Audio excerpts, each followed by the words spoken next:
Good afternoon and welcome to McKie Field at Hayden Park as the Miami RedHawks take on the Massachusetts Minutemen in the first game of this series between the two MAC opponents. UMASS comes in at 17-24 on the season with a 12-15 conference mark.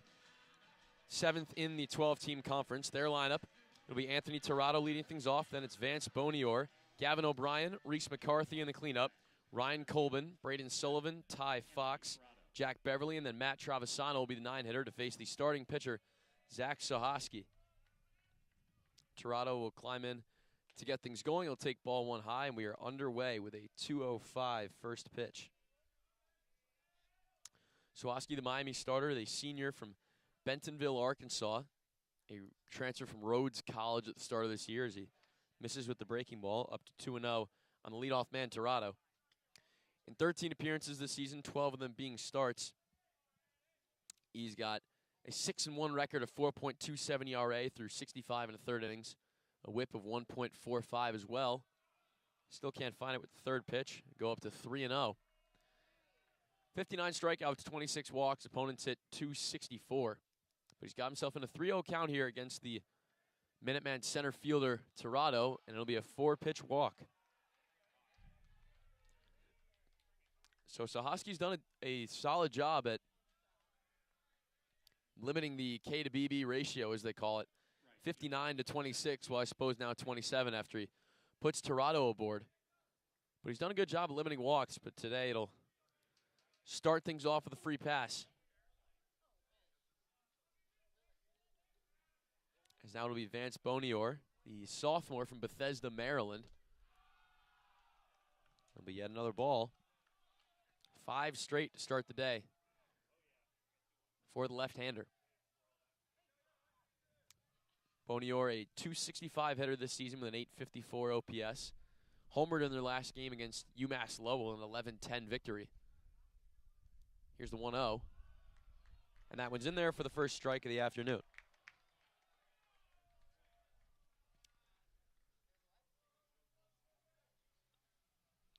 Bonior with a darker forest green bat with a bit of a tan grip. 2 white batting gloves all the way down at the end. Pickoff attempt over to first. Not even a tag. It's just a check throw there to keep Tirado honest.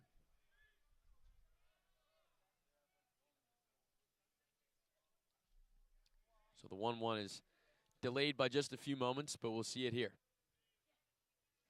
Sohosky deals. Misses up. Bonior holds off. He did not go. No appeal needed. So 2 balls and 1 strike. UMass in their black jerseys with the darker red numbering and lettering.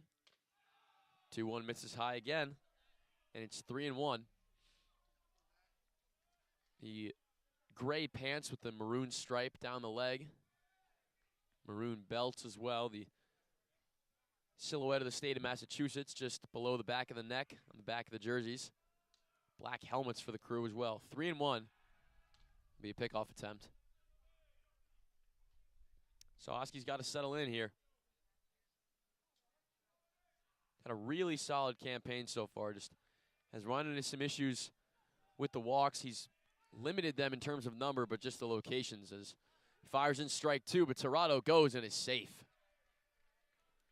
A good throw from Rather, just a good jump from the center fielder, Tirado. He's standing on second.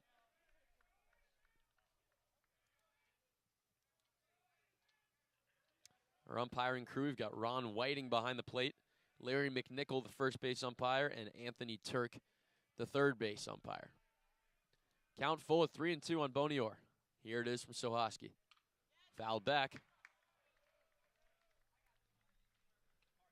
So the dance continues. It'll be a 7-pitch at bat at least.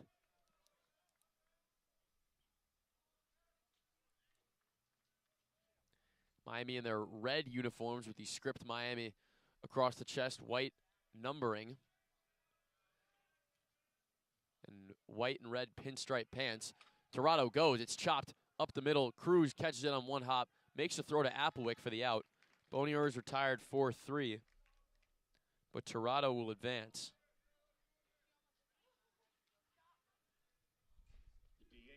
So now runner on third, and 1 out for the designated hitter, Gavin O'Brien. He's a sophomore from Salisbury, Connecticut, standing at 6'4". Went deep twice in that win against UMass Lowell. He'll take strike one. Listed as a utility man on the roster. There certainly are a few of them for the Minutemen. We'll see a few more in the lineup. Bonior actually is also listed as a right-handed pitcher, though he has not appeared in any games this season for the Minutemen. On the roster, he's listed as an infielder / right-handed pitcher. Sort of similar to what Mark Iozzo was last year for this RedHawks side. Played some third and first, as well as hurler duties, now solely on the mound. The 1-1, swing on and missed. Breaking ball falls off the shelf. And finally, Sohosky's in control of an at-bat. Ahead in the count, 1-2. RedHawks with the white hats with the script M on the front and the red bills. Here's the 1-2 from Sohosky. Flown into short left center field. Who's got it? It's in the Bermuda Triangle. Dirks can't get it. It's bobbled between him and Gonzalez. Tirado reads it well. He won't leave till it hits the turf. He jogs in home. O'Brien is standing on second. He was hustling out of the box. We'll see what they score it as. But nonetheless, Tirado scores, and the Minutemen draw first blood, 1-0.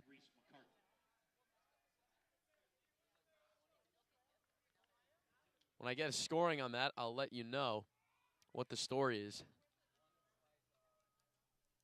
I have to say that whoever does the baseball live stats, they do a great job, don't get me wrong, but it might just be my computer that's slow, but they come in a little slower sometimes. As Reese McCarthy takes strike one, they will give that a double. I mean, it was in the Bermuda Triangle in short left center field. Dirks and Gonzalez looked like it was a bit of a miscommunication between the center fielder and the shortstop. Dirks wasn't expecting it. Actually got a glove on it, but couldn't get it the second time asking.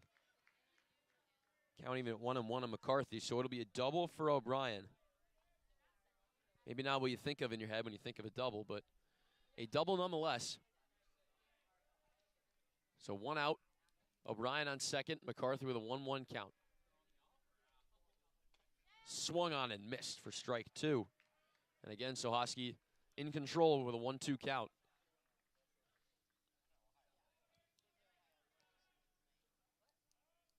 It's an unfortunate break. That pop-up just landing in the wrong place. It wasn't even a flare. It was a pop-up as good as they come. Just fell in no man's land. The 1-2 from the left-hander just misses outside. Great discipline at the plate from McCarthy. That was not off the plate by much, but he does not go for it. So the count even at 2. Both hands up by his left ear. Here it comes. It's tagged into left field for a base hit. Novak fields it on 2 hops. He'll get it in quickly. O'Brien gets the stop signal. He'll stay at third. But McCarthy with a poke single into left field. And the Minutemen have numbers. And we will already see a mound visit from our pitching coach, Larry Scully. An outside fastball that McCarthy did really well with, even just to get a bat on it to spoil it away, but it went over the head of the jumping Dominic Krapinski at third base and went on 2 hops to Novak, but he got it in with haste. O'Brien was held at third, so they'll be on the corners and 1 out for the 5-hitter and catcher Ryan Colbin. Conference still going on the mound.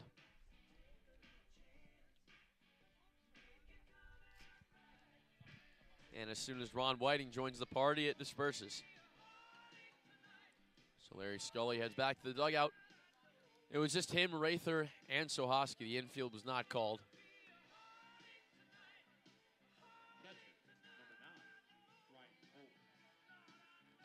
So first and third with 1 out for Ryan Colbin, the catcher today, standing at 6'2", from Cumberland, Foreside, Maine.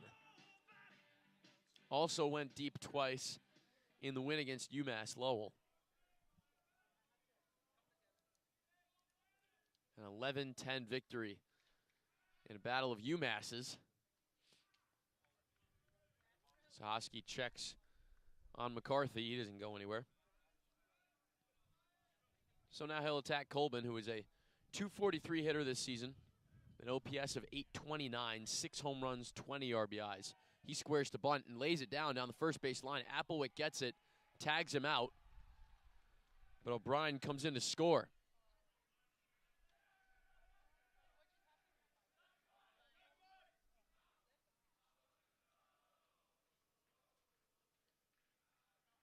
So 2 down, but 2 runs in. As O'Brien comes around to score, McCarthy will also advance to second on the squeeze bunt. But a well-placed one right down the first base line. Applewick didn't give it a chance to go foul, just got the out. So Hosky will start Braden Sullivan off with a strike. Sullivan, the junior from Taunton, Massachusetts, playing second base today. Also hit a home run against the RedHawks in their last contest. Game that was filled with the long balls. He hits this one deep into left center field. It's going, it's still back, and it's over the fence.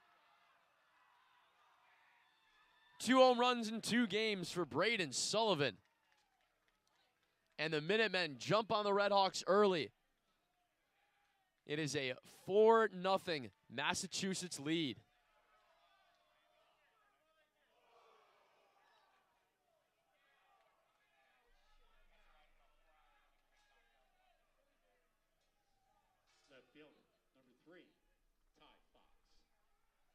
Sullivan sends it over the fence in left center. Ryan Novak gave it a run, but could not save it. So Sahosky will have to regroup and rebuild.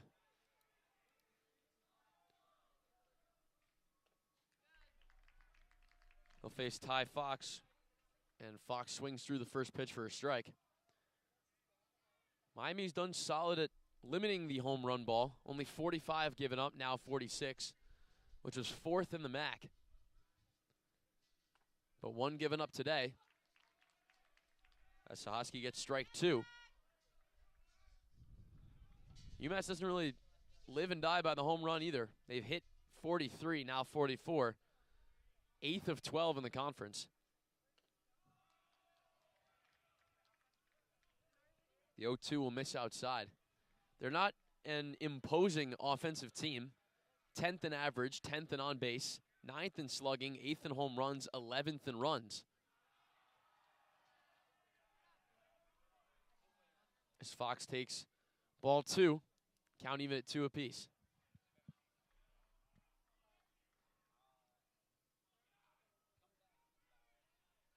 Here comes a 2-2 from Sahosky. Tagged into left field. A line drive, it's falling. Novak makes the sliding catch. A desperately needed 3rd out. But UMass puts up a crooked number nonetheless. 4-0 Minutemen. We'll see how Miami can respond in the home half of the first. Here on Red Hawk Radio, stick around.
A short break before the bottom half of the first after UMass hits hard for 4 runs in their half of the frame. Red Hawk lineup today, a little bit of a shakeup towards the bottom. At the top is very similar. Marcus Dirks will lead things off. Then it's Evan Applewick. Tommy Harrison, who is 4th in the country in RBIs with 69 in the 3-hole as always. Ryan Novak hitting 4th. Carson Rather bumped up to 5th. Doing the catching today. Then Ignacio Gonzalez hitting 6th. They switch spots from where they normally are. Diego Cruz moves up 1 to 7th. The DH today is Jamie Rasmussen. He will hit 8th, and then Dominic Krupinski in his normal 9 spot.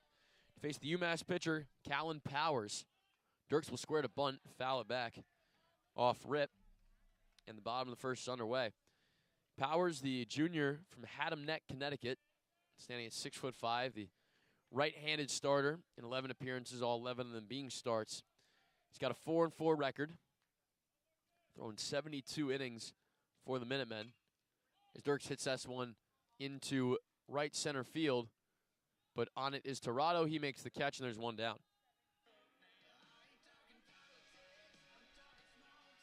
Powers got a 3.50 ERA and a 1.21 whip. 67 strikeouts, 24 walks, opponents hitting just .232. If this staff's got an ace, Powers has got a pretty good case for it to be him. Been very, very good this season. But as has this hitter here, Evan Applewick, who will take strike 1 as that lofty breaking ball at just 69 miles an hour drops into the zone. The 0-1 fouled away. That fastball at 90. So quickly 0-2 on Applewick. Almost looked like an ephus, that first pitch. It just had so much break, just dropped in from the sky. Applewick, a 286 hitter this season. He'll foul back the 0-2 on a half swing, but gets enough of the ball to earn himself another pitch.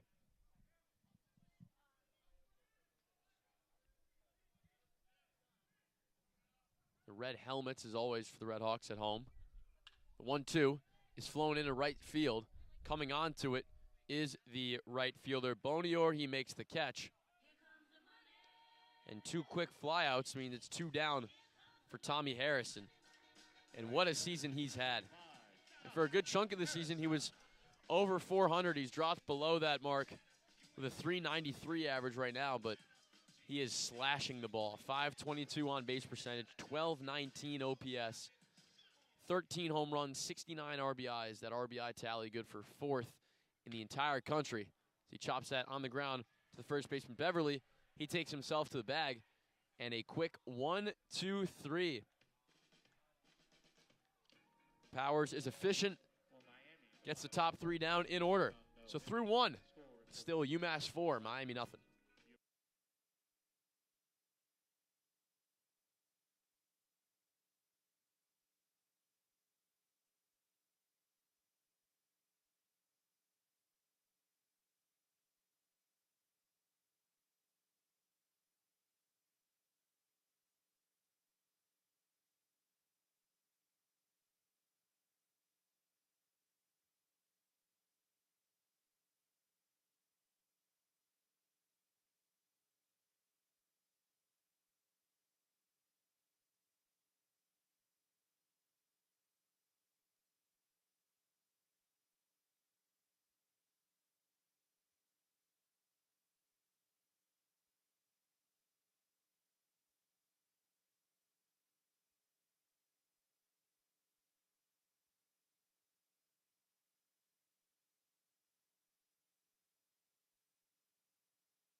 8-9-1 for UMass to start off the second inning here. Miami went quiet as a mouse in that first.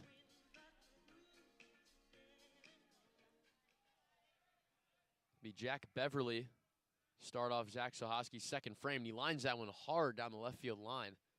Hooks foul. So a long strike. Beverly, the grad student from Framingham, Massachusetts, transferred in from Lincoln Trail Community College at the start of the 2024 season. Take ball one. Playing first base today. Hitting .239 this season with an .829 OPS. 6 home runs, 20 RBIs. 1-1 is tipped foul. It'll bounce on the plate. And the count up to 1-2. So Ossie's got to dictate the tempo. Something that derailed him in that first inning. He's got to do it here. The 1-2. Lined into right field for a base hit. Harrison grabs it on one hop. And the leadoff man aboard yet again. This time with a well-earned single. A good piece of hitting. Took that outside fastball with a slicing low line drive into right field. So the 8-man aboard for the 9-man, Matt Travisano.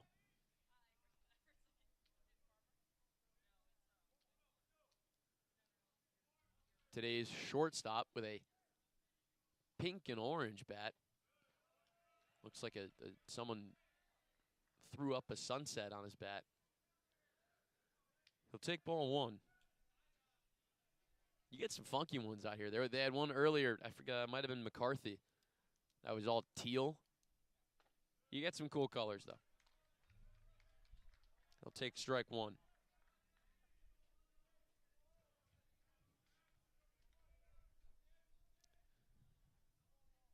Travisano, the redshirt junior from Carlisle, Massachusetts. Transferred in from Pittsburgh. Start of the 2024 season. Did not play at all for the Panthers. So got his red shirt and has spent 3 years in Amherst. He also hit a home run against UMass Lowell in their last game. Lots of homers in that one. Already won today for them. Off the bat of Sullivan. He'll lay off ball two. A breaking ball that missed low and out. As Miami basketball as Justin Kirby makes an appearance. Basketball players do sometimes come out to these. And that's in there for strike three. Travisano not happy, has a little stare down with Ron Whiting, but he must have blinked first because he ends up walking away with the backwards K. So lineup card will flip over and Tirado will get his second try after walking on 4 pitches to start things off. He then stole second, advanced to third on Bonior's ground out, and then scored on O'Brien's double. He'll take ball one. So he's seen 5 pitches. They have all missed the mark.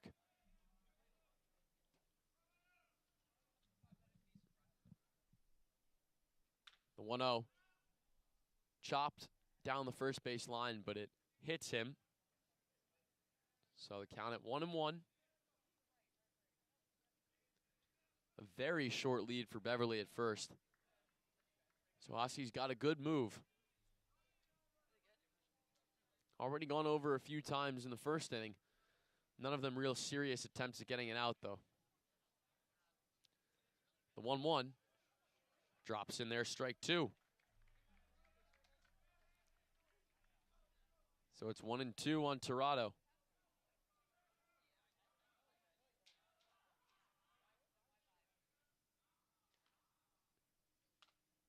That breaking ball misses. The count even to 2 apiece. Hitting .322 this season. The 6'1" redshirt sophomore from Cheshire, Connecticut. 2-2 from Sohosky. Chopped on the ground. Applewick, it jumps over his head. Cruz fields it, does not make the throw to first, pumps, but wisely holds it as he was spinning out like a top, and that throw could have gone anywhere. So it will be an infield single for Toronto. Beverly will advance to second. Smart from Cruz not to throw, as Beverly very easily could have gone to third had that throw gone haywire. So it'll be Bonnier to climb in. Grounded out in the first.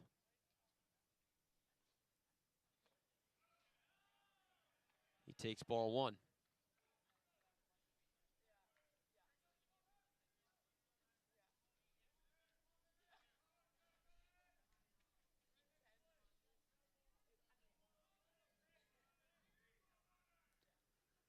So Hosky getting himself into some more trouble.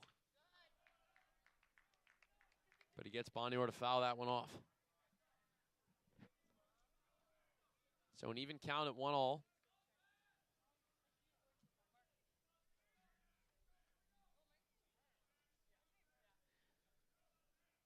Beverly off second, Tirado off first.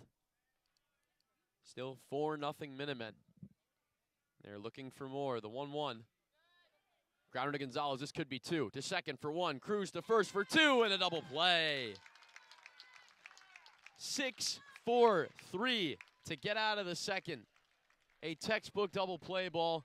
The Hawks turn it with precision and get Sahoski out of a jam unscathed. Through 1.5, still Massachusetts 4, Miami 0.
Bottom of the second in Oxford.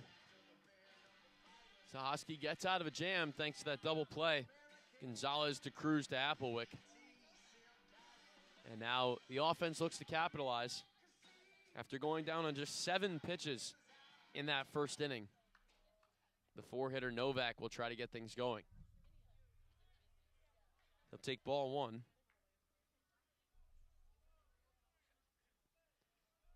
Novak hitting .265 with a .975 OPS. He'll take a strike. 11 home runs, 51 RBIs. Had a bit of a slump in the middle of the season, but has heated back up towards the end. Getting hot at the right time, going into elimination play in just a few weekends' time. He takes ball two as that breaking ball dips low and out. Catcher Colbin deals with it, though. No block needed, as then ball three sails high. So a hitter's count for the Canton, Georgia native.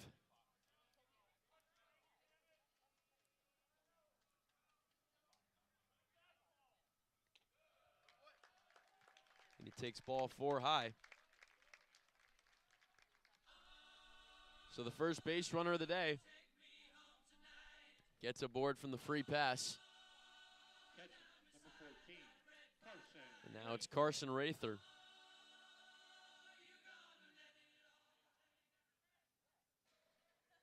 He's become the everyday catcher for this Miami team. Hitting .301 with a .1036 OPS. He'll take strike one. Went 3 for 4 with a double in the RedHawks' last game of that 3-gamer at Western Michigan.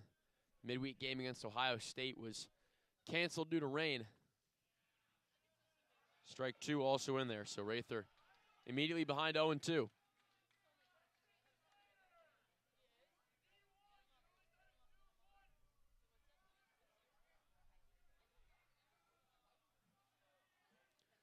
So the catcher quickly behind 0-2. Powers checks on Novak, but he does not slide. Gets his way back in safely. Gonzalez waits in the on-deck area. Left-handed hitting catcher Rather in an 0-2 hole. It'll take ball 1. That breaking ball dips out of the zone. You don't see a whole lot of left-handed hitting catchers, of course, because there are no left-handed throwing catchers, or at least very few in the history of the game. But Rather's had a great hitting season so far. Pops that one up in the left center field. Going back, it's deep, but the left fielder Fox gets onto it, and Novak tags and comes in safely. So some heads-up base running. Novak does not just concede the fly ball without moving. It was way deep, probably just a step short of the warning track. Fox ran it down. Novak was putting the Jets on to get that extra base, which, with how Miami's offense has been functioning so far, these first 5 hitters, they'll take every base they can get. So a loud out for Rather. That brings up Ignacio Gonzalez.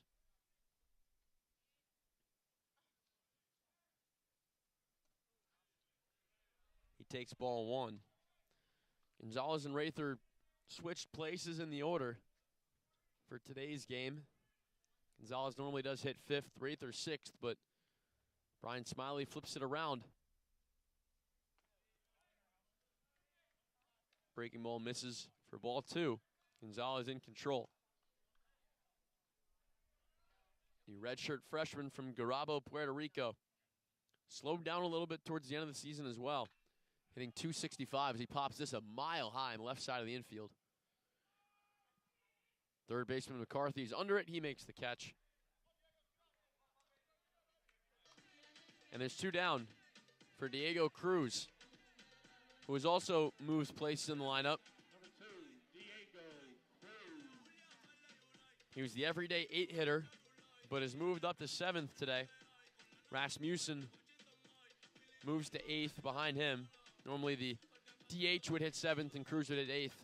Other that DH was Rasmussen, Mason Breenbach, Christopher Roa. They normally hit in the 7 hole, but it'll be Cruz 7th today.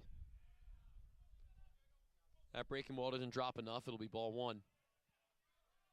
Cruz has enjoyed a great start to life in his freshman season with the RedHawks. A .374 average with a .1076 OPS. Grounds this one hard, but fouled on the first base line. Certainly would have been out number 3. Had it stayed fair, as Beverly was all over it. But it'll just be a 97-foot strike. Something like that. 7 home runs, 41 RBIs for the Carolina, Puerto Rico native. Had some fielding issues this season. He's got 6 errors at second base. The entire team actually has had some fielding problems as Cruz takes strike 2. Miami's great in all the hitting statistics, 2nd in average, and then 1st in on-base, slugging, home runs, and runs. But 9th in fielding and 10th in errors as Cruz chops this into the hole. And everybody's going to be safe. A weird ground ball where it gets over the head of McCarthy. Travisano claims it deep into the hole. Novak was running on contact.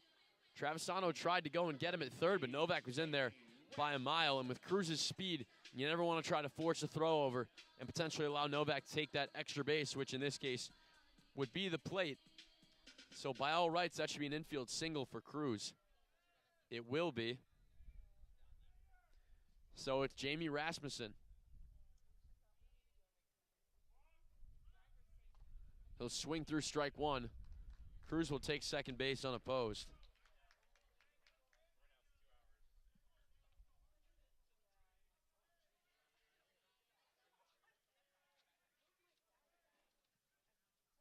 So 0-1 on Rasmussen. Takes strike one. Pardon me, strike two. Designated hitter position has seen a lot this season. Christopher Roa and Mason Breedenbach have all gotten reps there as Rasmussen swings and misses at strike three. And that will end the inning. The RedHawks threatened. They had second and third there, but get nothing. And through 2 innings, Massachusetts 4, Miami 0.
Welcome back for the top of the third. At McKie Field at Hayden Park, Zach Sahoski's day is done. After just 2 innings, Carson Byers will come in to relieve him. The rubber-armed lefty. Seen a lot of long inning relief work this season. Maybe another instance of that today. Sahoski's final line: 2 innings, 4 hits, 4 runs. All of them earned, 1 walk, 1 strikeout on 45 pitches. Byers' first opponent will be the designated hitter O'Brien, who hit that pop-up double in the first. He'll swing through strike one. Byers, a senior from Mattawan, Michigan. In 19 appearances this season, 3 starts.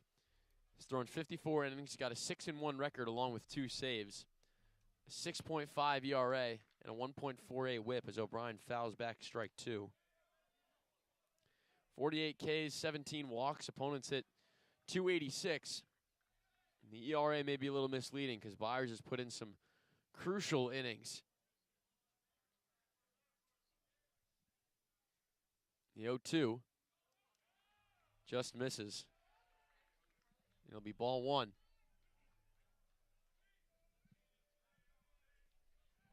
Doesn't throw the hardest, but he gets guys out.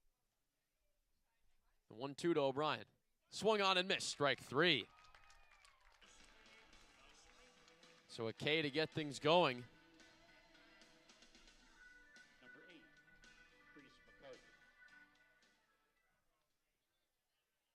Now the cleanup hitter, McCarthy, who singled in the first and then scored on the home run from Braden Sullivan. Ball 1 misses high and inside.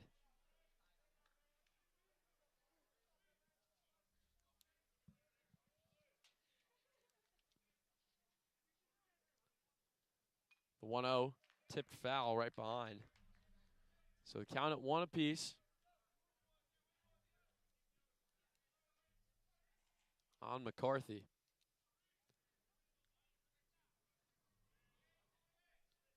Byers looks in for his sign. He's got it. Now the 1-1. In there for a strike.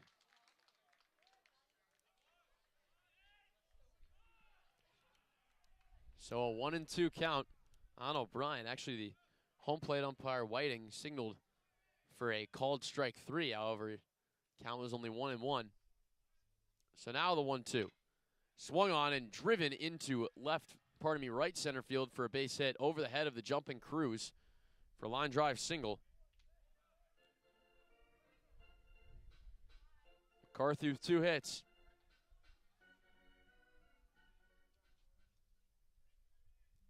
Number 9, Ryan Colby.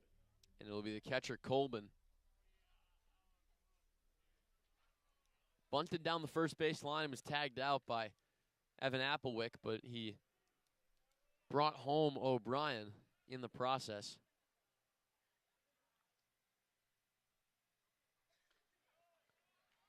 He takes strike 1. Miami Field today, Rather doing the catching for Byers. First base through third bases as normal. Applewick, Cruz, Gonzalez, and Kaprinski. Outfield left to right is Novak, Dirks, and Harrison. Colbin swings through strike 2. So Byers ahead in the count yet again. Up 0-2 on the catcher, Colbin. Going from the stretch. Delays the 0-2 with the pickoff attempt. But McCarthy gets in standing up.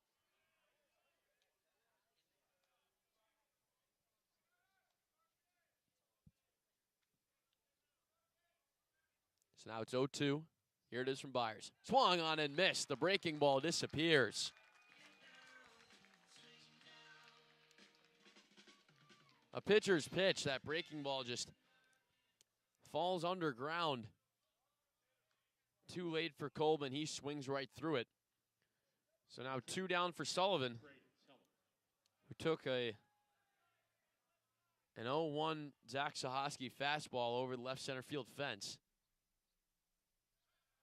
in the first inning, scoring the 3rd and 4th of Massachusetts' runs.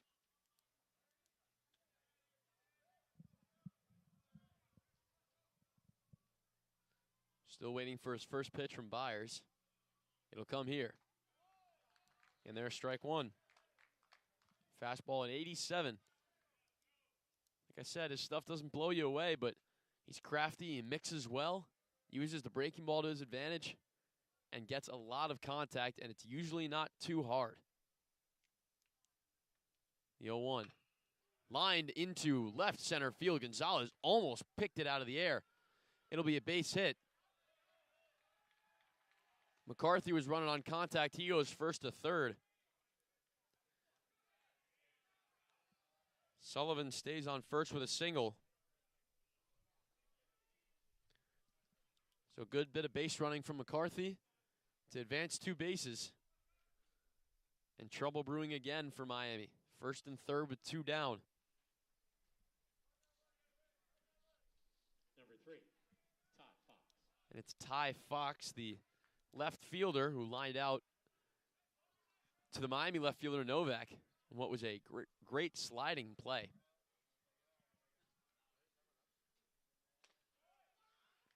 Takes strike 1. The throw down is second. Gets away from Gonzalez. And that's a poor decision as well as a poor throw from Carson Rather. McCarthy will score. Sullivan was taking second. Rather hesitated for a moment and then threw. It looked like not only was Gonzalez not expecting it, but the throw wasn't his best anyway. It might have even beaten Sullivan a second had it been a good throw, but it wasn't. Gets away from Gonzalez. McCarthy came home. So now 5-0. Count is 1-1 on Fox.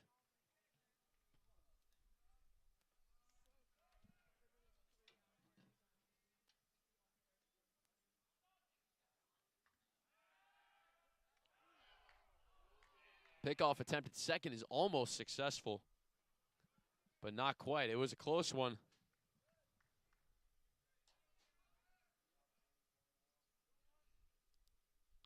But Sullivan is not picked off. So now we'll see the 1-1 from Byers to Fox.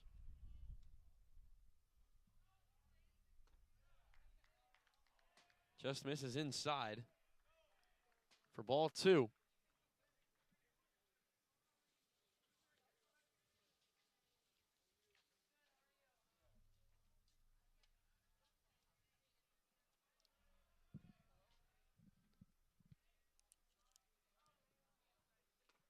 Swung on and missed. Foul tipped into the mitt. So it'll be a full count.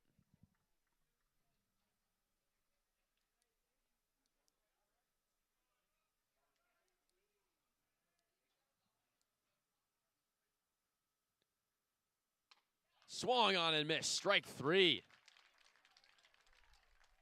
Byers strikes out the side, but not without giving up a run. So with 2.5 played, Massachusetts gets another. It's 5-0.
Leading off for the RedHawks. Bottom of the third. Number 10. UMass gets one in their half of it, so the lead is up to 5-0.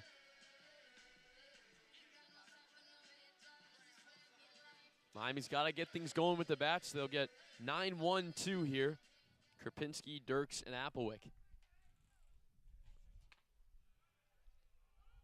Callan Powers starts off Krupinski with a strike.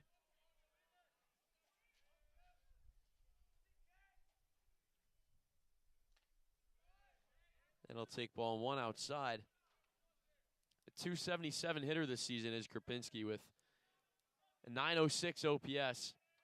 Done very well at the end of the lineup, reaching for the big boys at the top to come and drive him in as this is flown down the right field line. Will it stay fair? It's falling, and it's fair. And it's a home run. It's over the fence. Just barely sneaks over the right field fence at the 343 sign. That got out by maybe a foot or two. I was ready for it to drop on the line, but it goes over the fence. Krupinski goes yard. And that might be exactly what Miami needs to spark some offense here. They get a run in one swing. 5-1 for the top of the order in Marcus Dirks. And that did not look like it would get over the fence at all. But 343 to that corner in right field by the Kroger foul pole. And it hooked just behind it and over the fence. Dirks already ahead in the count, 2-0.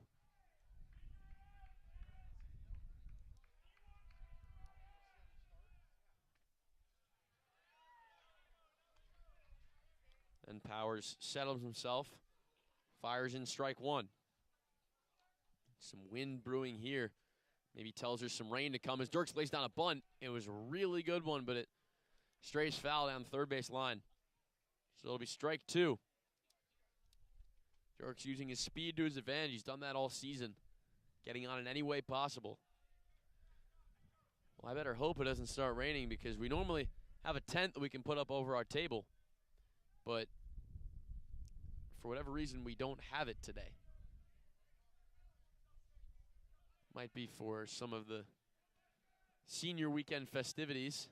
I'm not sure, but either way, we don't have it. I've got an umbrella, and it should cover most of the table, but we'll see. I certainly still don't want it to rain. As Dirk takes ball 3, count full at 3-2. Payoff pitch. Swung on and missed. Strike 3.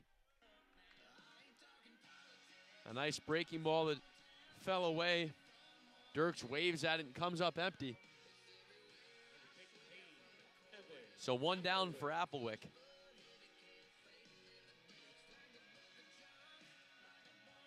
Who flew out to the right fielder Bonior in the first. He lifts that one deep into left center field. It's going. It's back. It's still back, and it's over the fence. Evan Applewick lifts up and lifts off. The home run king sends another one over the fence. 2 solo shots in the inning for the RedHawks. And it's 5-2.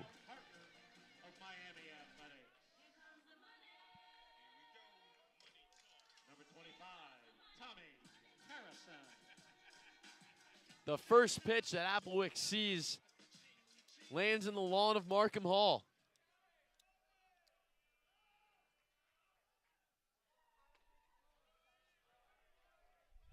Powers will start off Harrison with a strike.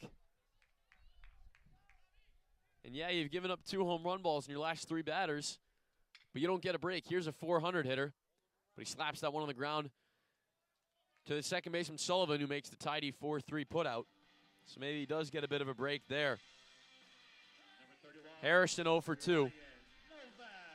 And now it'll be Ryan Novak, who started off the second inning with a walk, but was stranded at third base.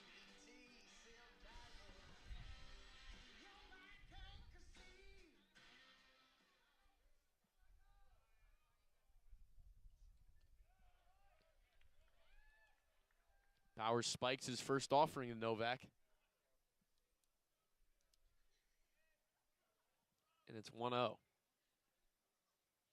Second one to him is swung through and missed. Even at 1 apiece. Powers has been efficient. Really efficient in the first inning with just 7 pitches. 19 in the second one. And here he's done all right as he gets Novak to pop up. In a short left center field, Fox comes on and makes the catch. And that will end the inning. But Miami does not go quietly. Solo shots from Dominic Krupinski and Evan Applewick to get the RedHawks on the board through 3 innings. 5-2 Massachusetts.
Starting off the top of the fourth inning for UMASS. It'll be 8-9-1, same as it was in the second inning. Beverly, Travisano, and Tirado due up. Beverly tips the first pitch from Byers foul. Miami gets 2 in that bottom of the third. Gets the bats going, even if it was just 2 swings. But just something to go off of. Another one fouled straight back. UMass 5 runs on 7 hits and an error. Miami 2 runs, 3 hits, no errors. UMass is stranded 1, Miami is stranded 2. Both of those in that second inning, when they left runners at second and third. 0-2 from Byers misses. But he's still in control. 1-2 on Beverly, who singled in the second, but was stranded at second base. The 1-2 just misses. Breaking ball just not quite up to snuff for Ron Whiting's taste. Behind the plate. So the count even at 2. Here it comes. It's chopped on the ground to the third baseman, Krapinski. He makes a play on one hop, throws to first for the out.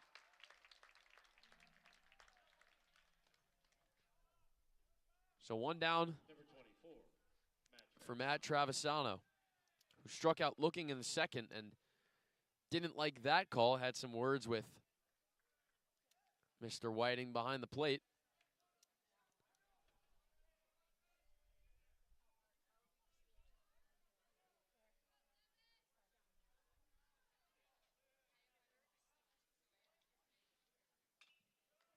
Chops the first one foul down the third base line.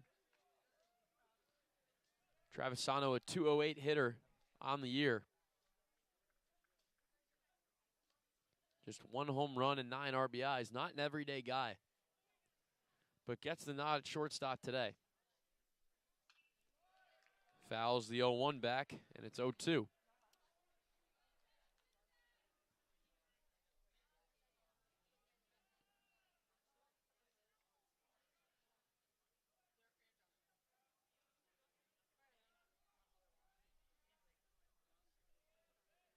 Byers has done a very good job at getting ahead in counts. He's ahead again here. The 0-2. This is high and in for ball 1.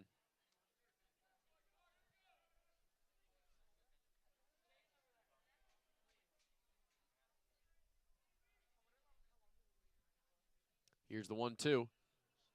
Lined into left center field. Is it going to fall? Dirks runs it down. Really nice job from the center fielder, Dirks, to cover that much ground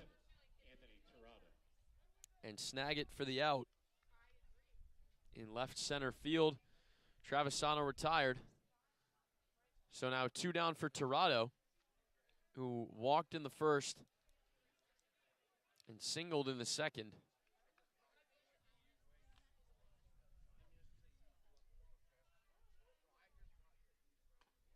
Swings through strike 1. Just him and Bonior left to face Byers for the first time, as Byers' first batter was Gavin O'Brien, the 3-hitter, who he struck out on 4 pitches.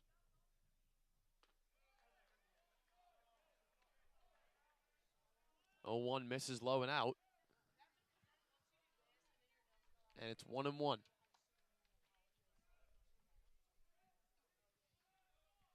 Byers operates only from the stretch. That fastball pops out, goes up and in. Tirado leans back, and it's 2-1.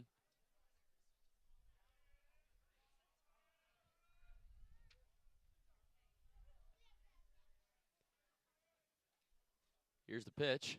Swung on and missed by Tirado. So 2-2. Byers looking for his 4th strikeout of his afternoon.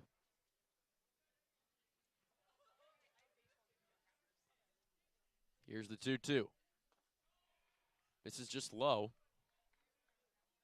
So the count runs full.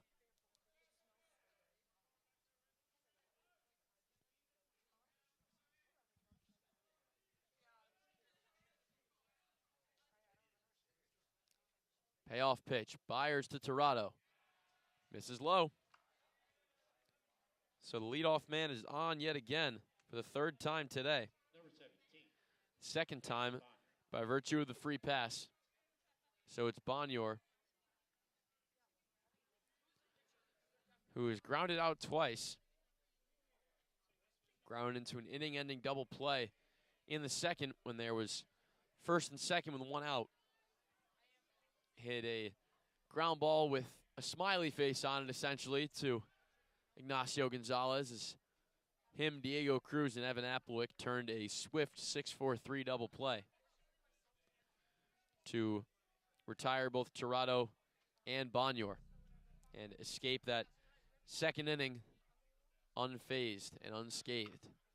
He grounds that one to Krapinski, who claims it on a few hops, throws over to Applewick, and that will end the inning. So UMass threatens, gets a base runner in Tirado, but nothing of it through 3.5. Still UMass 5, Miami 2.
Bottom 4.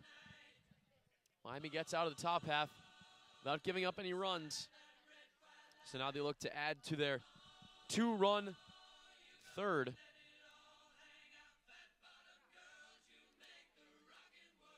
Carson Rather will get things started in the 4th. Carson Rather.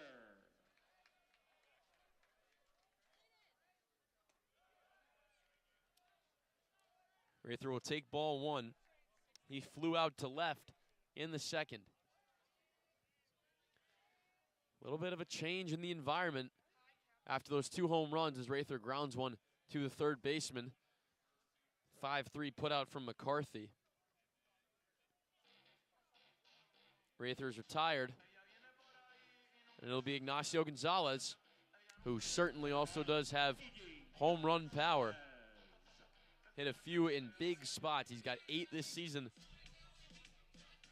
to go with 44 runs batted in. Him and Rather flip-flopped in the order. Gonzalez moving back to 6th. And he takes strike 1 on this curveball eephus thing that we keep seeing. It's effective, though. And now he squares down a bunt. That's a hard bunt to the third baseman. McCarthy makes the play with the bare hand and throws for the out.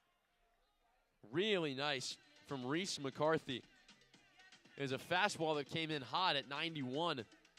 Almost acted like a slow hit ground ball. Just bounced right off the bat into the bare hand of McCarthy, who made a great running throw to get Gonzalez.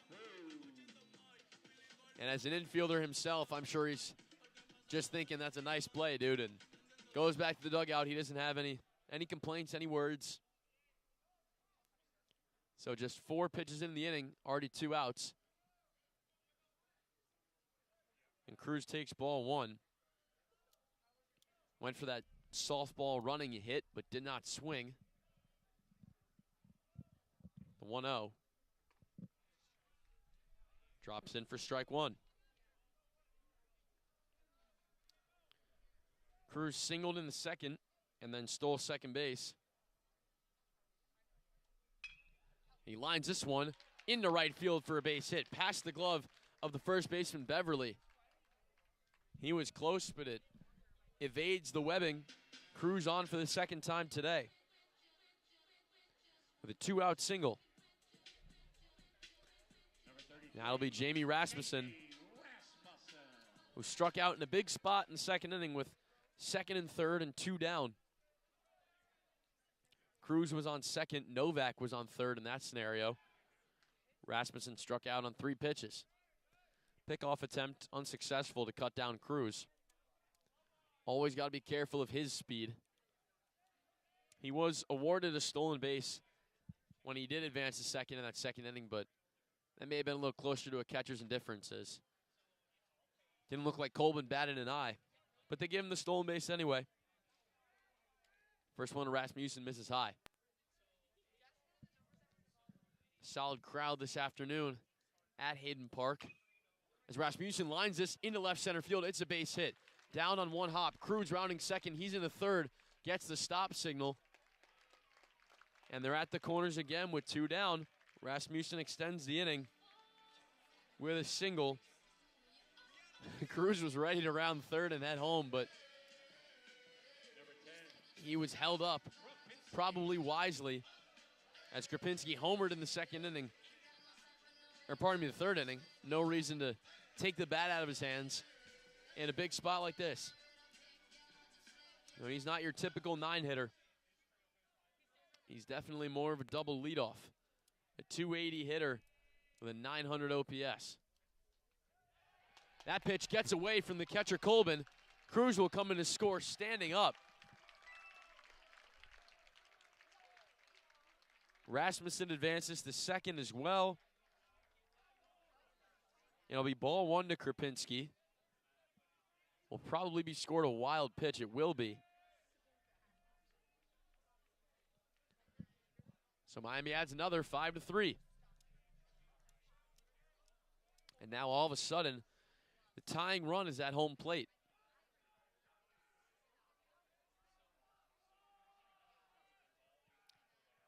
After falling behind 5-0 after the top of the third inning, you would love it if you were back even by the time 4 are complete.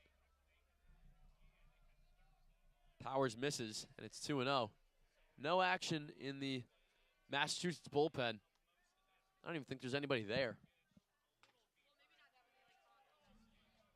Krapinski takes strike 1. Admittedly, I don't have the best vantage point because the red brick press box does not make for a good binocular pair. But either way, I don't even see anyone in the bullpen, let alone throwing. Krapinski does take ball 3. However, in Miami's, there are multiple guys sitting. Don't see anybody warming, though. They have no real reason to be. Carson Byers is throwing really well and has quieted the Minutemen attack. Krapinski looks at strike 2. What he thought was ball 4. Was even ready to toss his bat. But Ron Whiting tells him, stay in the box. You're still hitting. 3-2. Payoff pitch from Powers. Here it comes. Grounded foul. They'll do it again.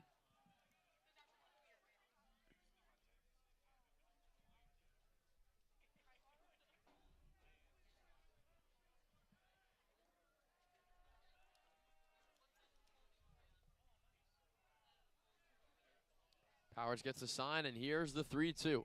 Krapinski ready. Swung on and missed. Strike 3. A big strikeout there from Powers to limit the damage to just 1, but Miami slowly chipping away through 4 innings. Massachusetts 5, Miami 3.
5-0. It'll be 3-4-5. Gavin O'Brien takes a strike. The same segment of the lineup that Carson Byers started off with when he came into his first frame of work, the third. Struck out O'Brien on 4 pitches then. He'll miss ball 1. Excuse me, I have the hiccups. All right, we're good now.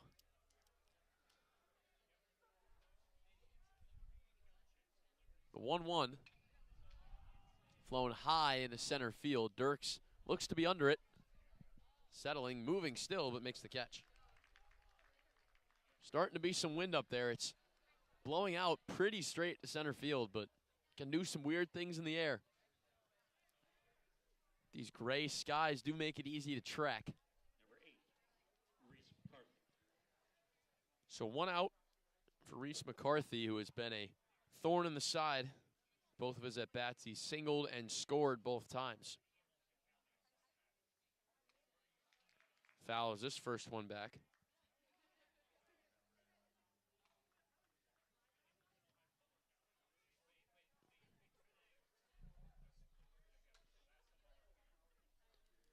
Also made some plays at third base. Made 2 in that last inning, especially a great one to retire Ignacio Gonzalez when he tried to bunt. He'll foul that one out of play. Behind me and to my left. And Byers again in control. Up 0-2 on the cleanup man, McCarthy. Fouls that straight back.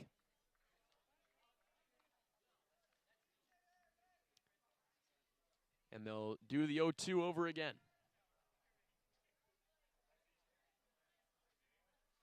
McCarthy, the sophomore from Danville, Pennsylvania.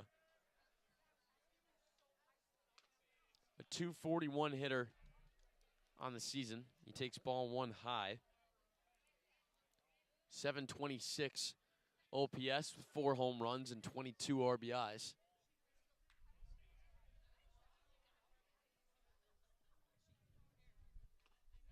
Foul tipped into the mitt, strike 3.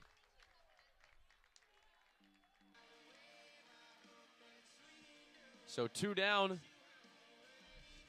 for the catcher, Colbin, who let that ball get away from him in the bottom of the 4th, which allowed Diego Cruz to come and score.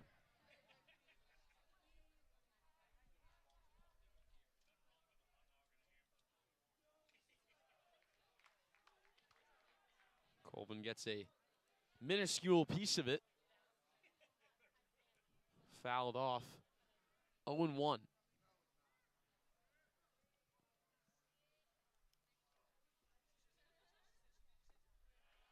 Swung on and missed 0-2.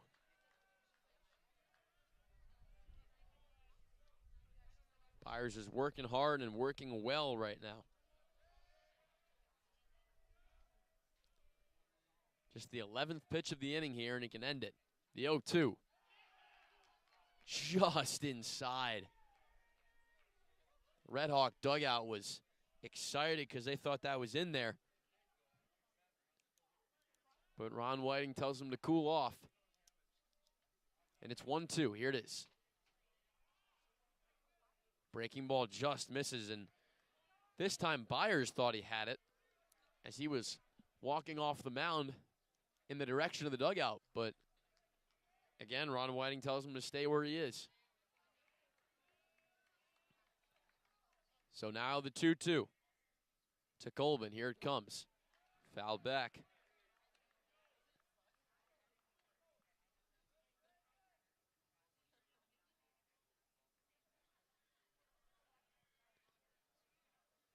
This next one will be the 49th pitch of Byers this afternoon. Shahosky got things started. He threw 45. So here's the 2-2. Foul tipped into the mitt. Strike 3. Another strikeout for Carson Byers. That's 5 on the day for him. Halfway through in Ox. UMASS still leads at 5-3. Stick around for the second half of this one on Red Hawk Radio.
Home half of the fifth. Back at McKie Field at Hayden Park. Carson Byers does his job. 1-2-3 in the top half. And Miami's got the top of the order going.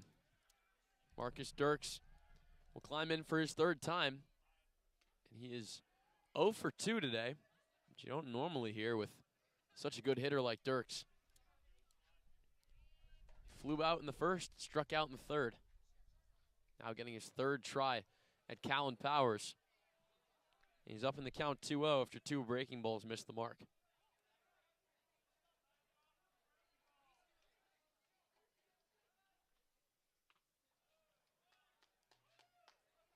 The 2-0 misses as well, and it's 3-0. Powers has only given out 1 walk. That was to Novak in the second inning. But he'll give out a second one here as Dirks gets on after 4 pitches. It's a leadoff man aboard in an inning where Miami would love to get something. Put up a crooked number and tie this game up, or even better, take the lead back. Or I suppose not back, considering they haven't had it today, but take the lead.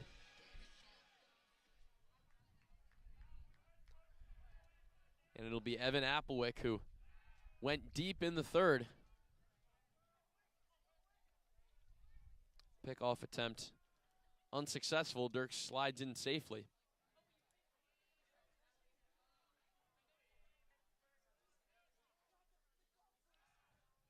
Another one, and Dirks back again.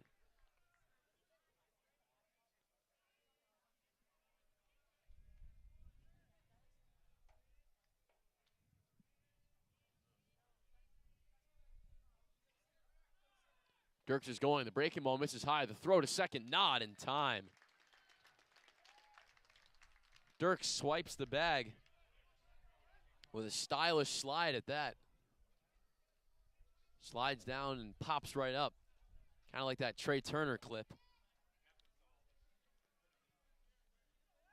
Didn't help that Powers went with an 0-0 breaking ball, and especially that slow eephus type of thing that only came in at 70 miles an hour. As if Marcus Dirks doesn't need enough of a jump, he gets another one there.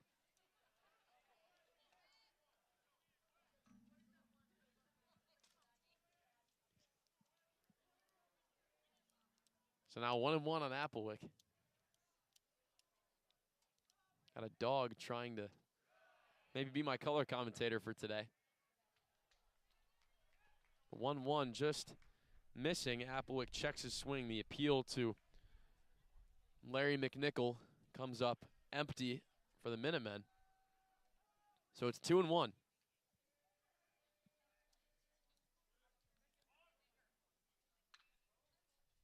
Applewick chops it foul. McCarthy gave it a run, but it went to the other side of the line. But McKie and Hayden does a great job of getting the pets involved. You know, everyone's always free to bring their dogs, and that's what you should have at a college ballpark. Plenty of dogs out today, even if it is a chillier day. Well, I don't know if he's going to get the beer that his owner just brought, but I'm not sure. Ground ball hit by Applewhite over into the hole at shortstop, and the play is made. Matt Travisano with a great play. The call on the field is out, but there will be a conference of the umpires.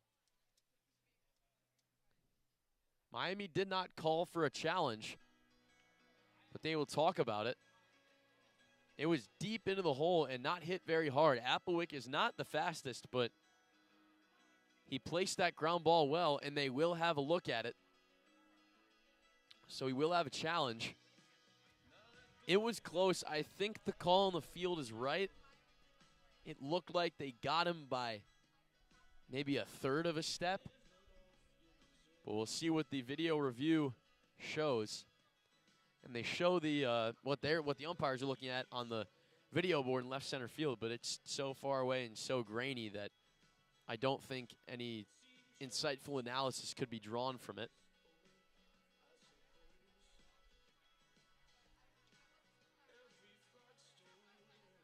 Dirks did not move from second. He's still there.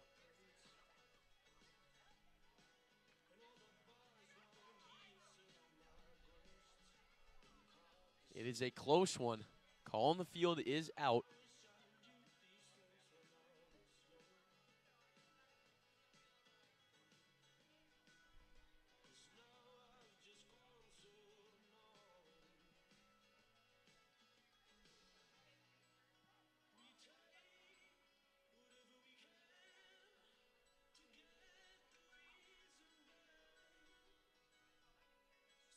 Starting to get a little chillier out here.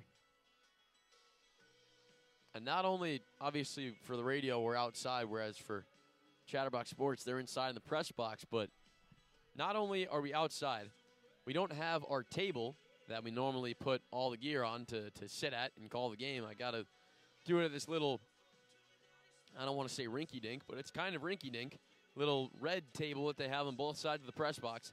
And it's not bad, don't get me wrong. It's, you know, good size. I got all my stuff, but the chair is just a little bit far back, and I'm not a very tall or long-limbed person, so I'm having to lean forward to even just to write things down on my scorecard or get something on my computer.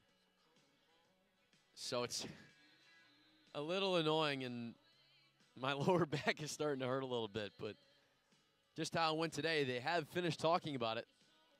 We also, as I mentioned, do not have our tent, so skies continue to get gray. Hopefully it doesn't rain.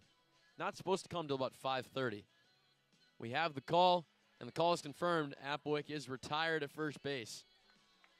It will, after all, be a 6-3. So it'll be Tommy Harrison, another guy who, when I say he's 0 for 2 today, you wouldn't think I'm talking about him because he's had such a great season so far. But ground outs to first base and second base for him today.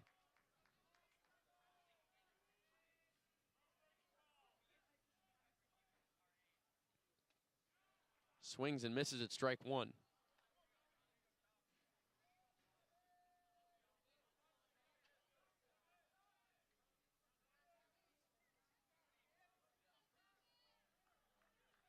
The 0-1 from Powers just misses. Just slightly outside. Ron Whiting's zone has been very consistent throughout today. You know, you can argue with whether or not some pitches were included, but he has been consistent, which is all you can ask for in an umpire without an ABS system. The 1-1 misses high, and it's 2-1. I was talking about that with a few of my friends earlier this week. I think that ABS will be in college baseball before I graduate. I'm a freshman for context. Harrison takes ball 3, and now it's 3-1. Hitters count for the 3-hitter. But usually I feel like that happens where the rule goes into the pros for a season or two and then it comes to college. You know, like the pitch clock, that's what happened. It was, I think, a year of difference. Harrison chops the 3-1 foul into the Massachusetts dugout. The count is full. Dirk's still on second. He hasn't moved with one down. But eventually the ABS will be here. The pros have gotten good use out of it. Here comes a 3-2. Just misses ball 4. For Harrison, it was never a doubt. He flipped the bat towards the dugout as soon as it hit the glove of Colbin, but that was certainly close. Very similar location to the 1-1 pitch, just barely outside. But again, Ron Whiting is consistent, if nothing else. So now first and second, one out for Novak. Some trouble brewing for Massachusetts finally. Breaking ball misses for ball 1. Now, at last, there actually are people in the Massachusetts bullpen. There are 2 of them. 3 of them, never mind. One of them is sitting down, I'm sorry. But nobody's throwing. I don't even see any catchers. Looks to be one stretching, but he's got a sweatshirt on. 1-0 to Novak misses, and there will be a quick pitcher-catcher mound conference between Powers and Colbin.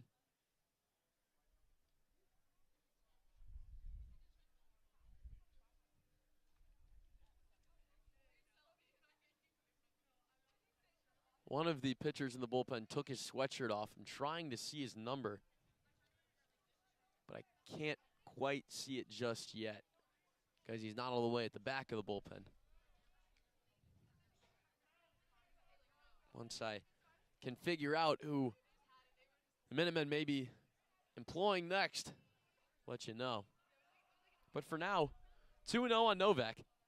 Powers has been good today, but now finds himself in some trouble.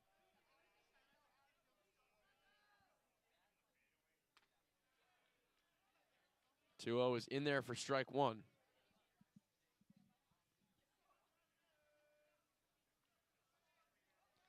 Novak walked in the second, flew out in the third.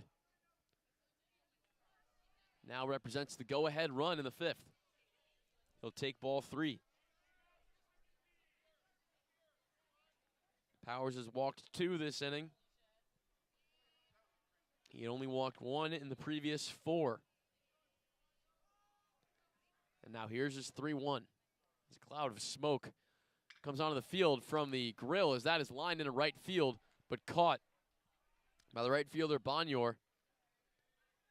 Hard hit from Novak, but Bonyor didn't have to move much, maybe just a few steps to his right to track down the sinking line drive. Nobody goes anywhere. So a loud out from Novak, and it'll be the catcher, Rather.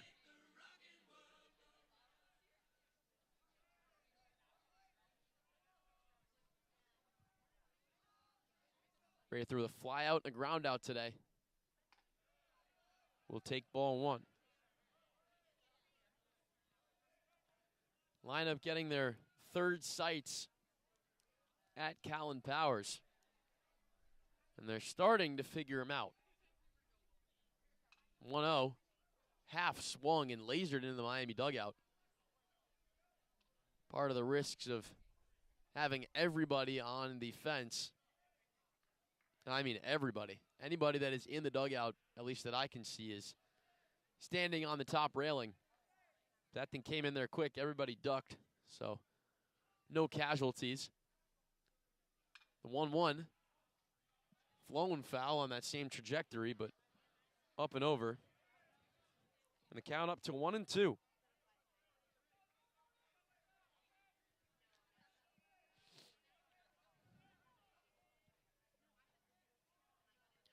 Powers and Rather. Here's the 1-2.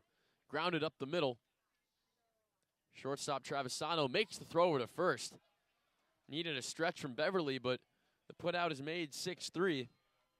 In spite threatening. The RedHawks leave 2 in the 5th. So through 5, still UMass 5, Miami 3.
Top of the 6th, getting started after Miami strands 2. Leading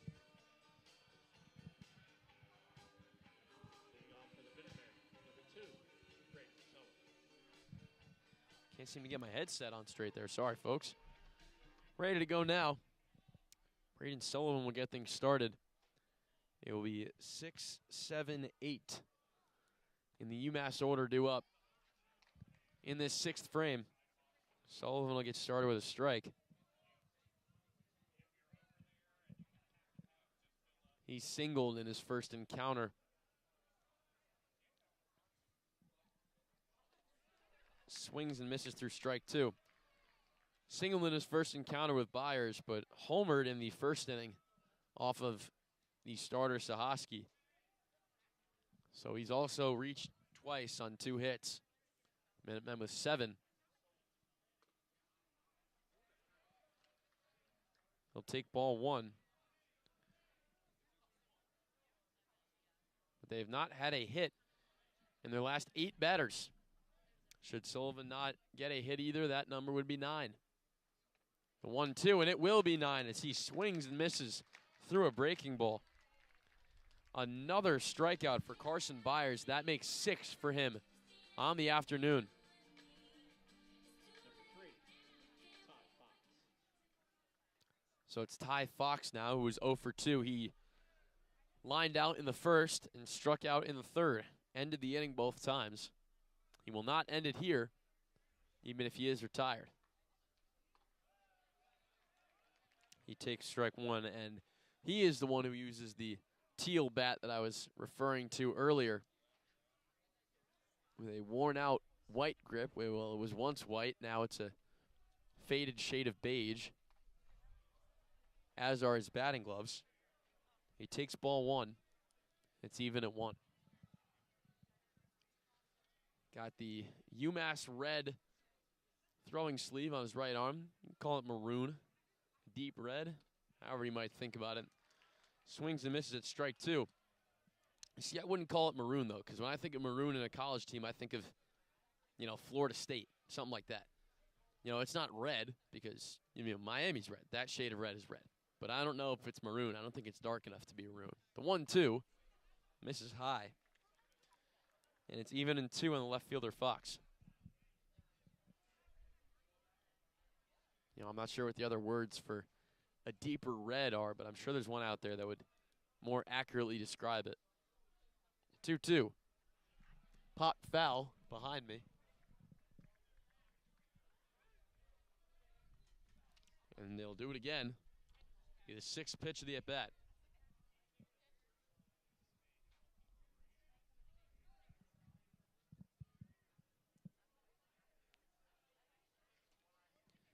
Byers ready for the 2-2. Here it comes.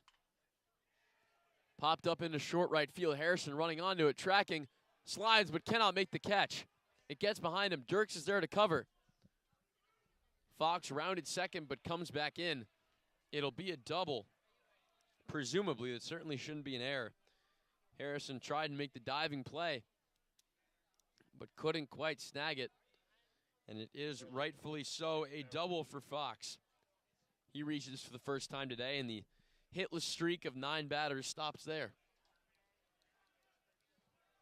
as they have their first hit since Sullivan singled in the 3rd.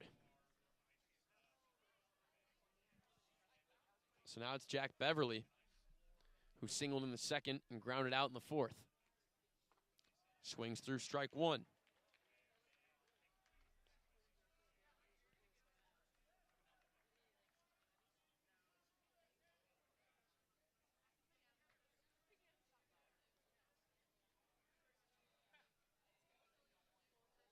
The 0-1 to him here.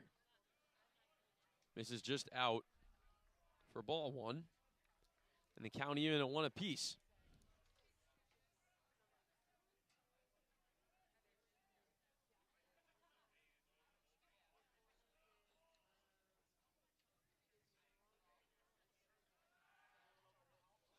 The pickoff attempt over to second base is thrown into center field. Beverly dove into second. So by the time he got up, Dirks had already thrown it back inside the infield to Gonzalez, so he doesn't go anywhere, but that could have been an extra base. Only one other game going on right now in the MAC. Central Michigan leads Akron 1-0 in the 3rd inning. First game of their series in Mount Pleasant. Byers misses for ball 2. So 2-1.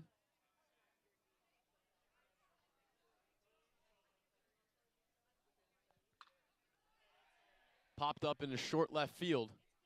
Gonzalez and Novak converging. Did he catch that? He did. Ryan Novak with a diving catch. Scrapes it off the ground.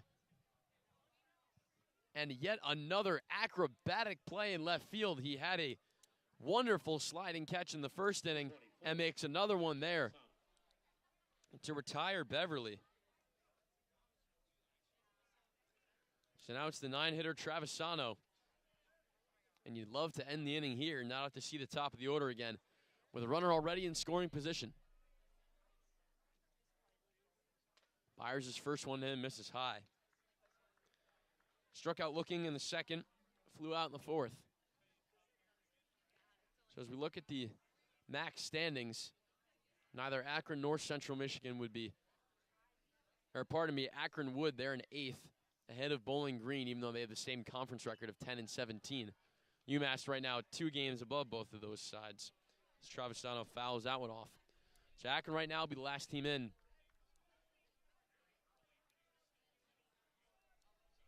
Central Michigan at 9-18. Ohio is eliminated. They've gone 6-21 in the conference. But still determinations to be made as that's grounded to Cruz. He has to make a quick throw, but he does. A slow ground ball to the second baseman Cruz, but he runs onto it, makes a tidy throw to Applewick.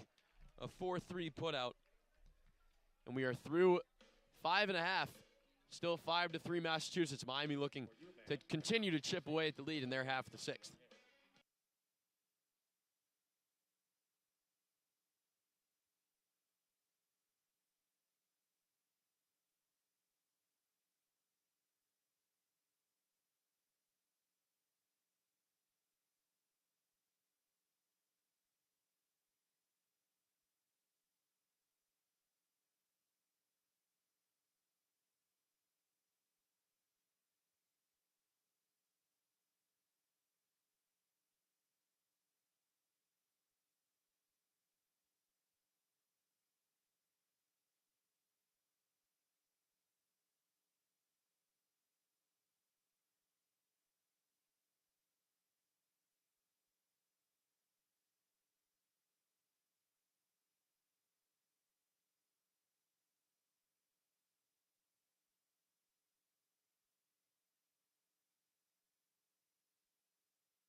Bottom of the 6th, Miami gets out, strands a runner at second base in the visitors' half. They'll now go to hit. Ignacio Gonzalez to get things started will take a strike. 6, 7, 8 in the Red Hawk order. It is still Callan Powers. Gonzalez flies this one into right center field. Coming onto it is Bonyor. He has to jump and make the catch. Not at the fence. He just tracked it poorly, but snags it anyways. So 2 pitches, 1 out to retire Gonzalez. Number 2, Diego Cruz.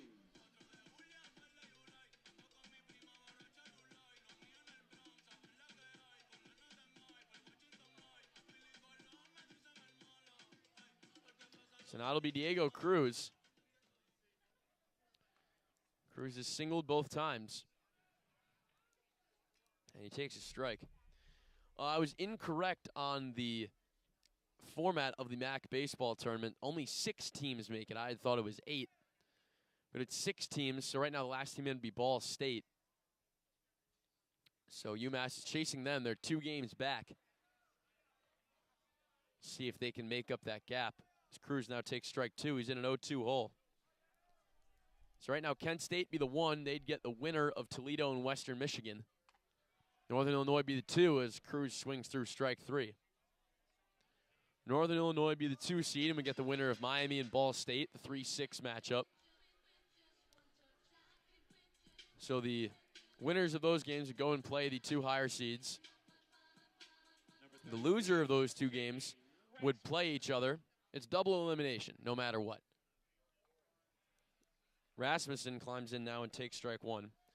The losers of the 3-6 and the 4-5 go play each other. The loser of that game is out for the entire tournament. The winner moves on. And they would play the loser of one of the winner's bracket quarterfinal games. Rasmussen tips that one back. And the count 0-2.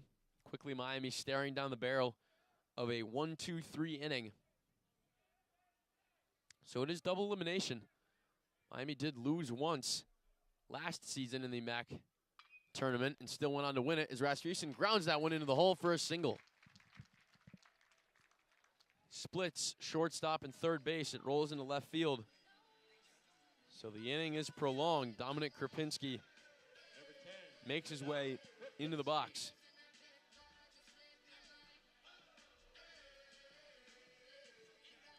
He homered in the 3rd, struck out in the 4th. So his the final Red Hawk hitter to see Powers for a 3rd time.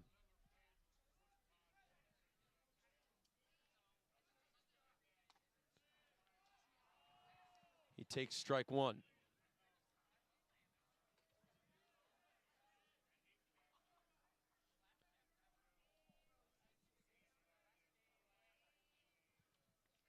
The 0-1 to him now. Breaking ball can't quite drop enough to find the zone. It's 1-1.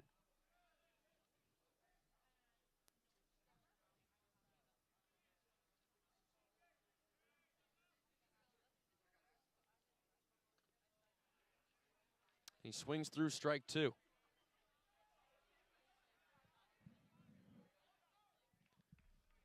So again, the RedHawks down to their last strike of the inning. A 1-2. Powers looking to finish out his 6th inning of work. Here it comes. Ball misses low. It gets away. Rasmussen will jog into second. Counts 2-2. They give it as a wild pitch. You don't see many passed balls. And there are certainly a few that you could argue it would be a passed ball rather than a wild pitch. One that the catcher just didn't block well. But it's a wild pitch, the 2nd of the day for Powers. The 2-2, line down the left field line, but foul. Hit hard. But just not quite straight enough.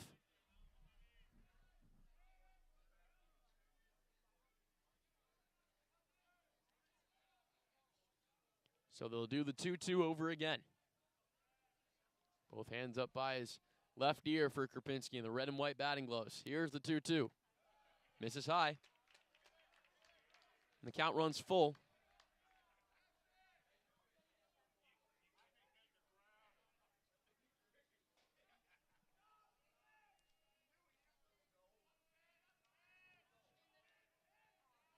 The full count.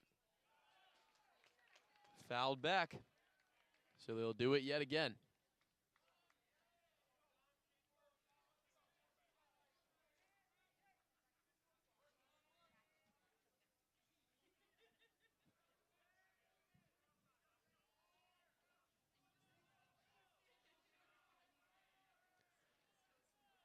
Eighth pitch of the at-bat. The payoff pitch, part 2. Here it comes. Popped foul. So Krupinski will get another. The 9-hitter making himself a tough out.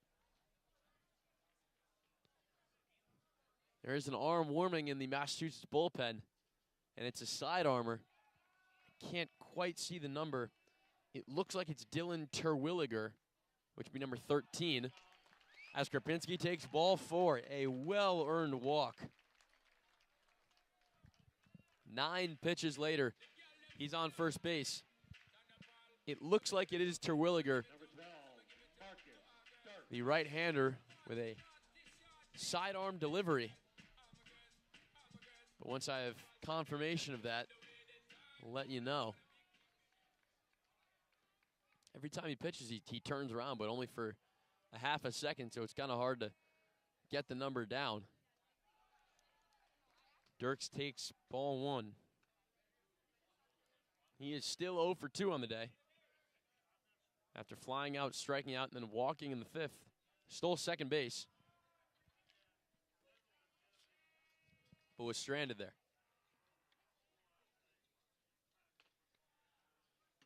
And now he takes strike 1.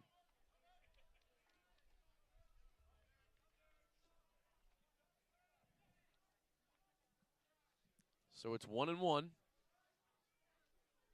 A big spot for Dirks. He represents the go-ahead run. Breaking ball gets away from the catcher, Colbin, but stays fairly local inside the... And they say it hit him. That didn't look like it hit him, but they say that the pitch hit Marcus Dirks, and that's why it got away. I didn't think that hit him.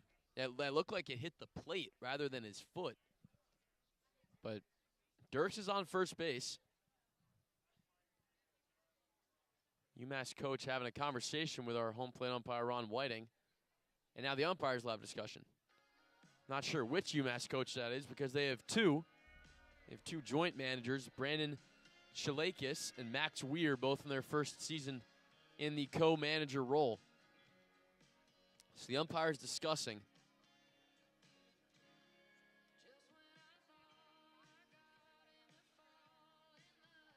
If it didn't hit him, it'll just be a ball, and it'll be a 2-1 count.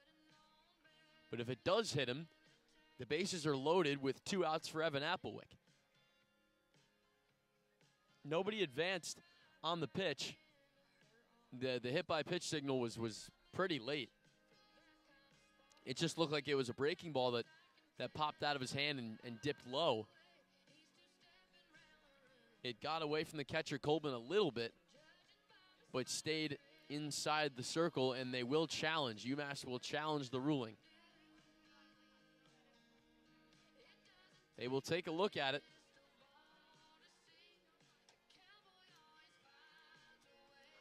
But the ball stayed pretty close to Colbin. He was grabbing it and ready to gun in case somebody was running, but nobody was. Rasmussen and Krupinski were statues on first and second.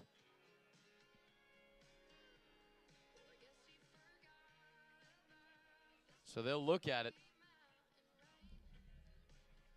Call on the field is that the pitch hit him. That is, again, important to note. Even though I did not think that hit him. It looked like, again, it just dipped into the dirt and didn't really go very far away, which again is why I don't think it hit him, because it didn't go very far away. And Dirk wears one of the leg guards that so many players wear, so you would think it would hit off that and roll for a little bit, but it did not. It just maybe only rolled 6 feet. So they're looking at it, and I don't think this hit him. They're showing the angle again. Take what I'm saying with a grain of salt, because my angle looking at the play happening live is only so good, and then on the screen out there in left field, it's pretty grainy. But for what it's worth, I don't think this hit him. It's starting to get chilly. The wind is pretty consistent.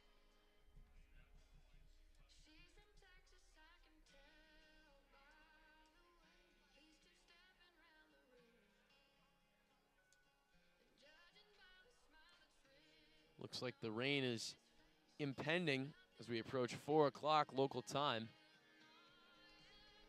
I'm sure going to hope it doesn't rain, because, like I said, all I got to protect myself is my umbrella. So, no tent, hopefully no problem. Even if it rains on my walk back, that's okay. I'd rather not rain all over my stuff, though, and the radio stuff, because our control panel, our control box is, to put it lightly, old. They're still looking at this.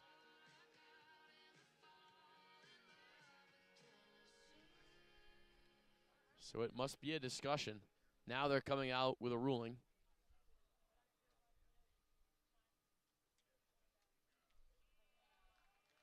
And they have confirmed the call. He was hit by the pitch. Callan Powers does not think so. And this may also spell the end of the day for Callan Powers. How's that? As a coach comes out. So Rasmussen advances to third. Krapinski to second.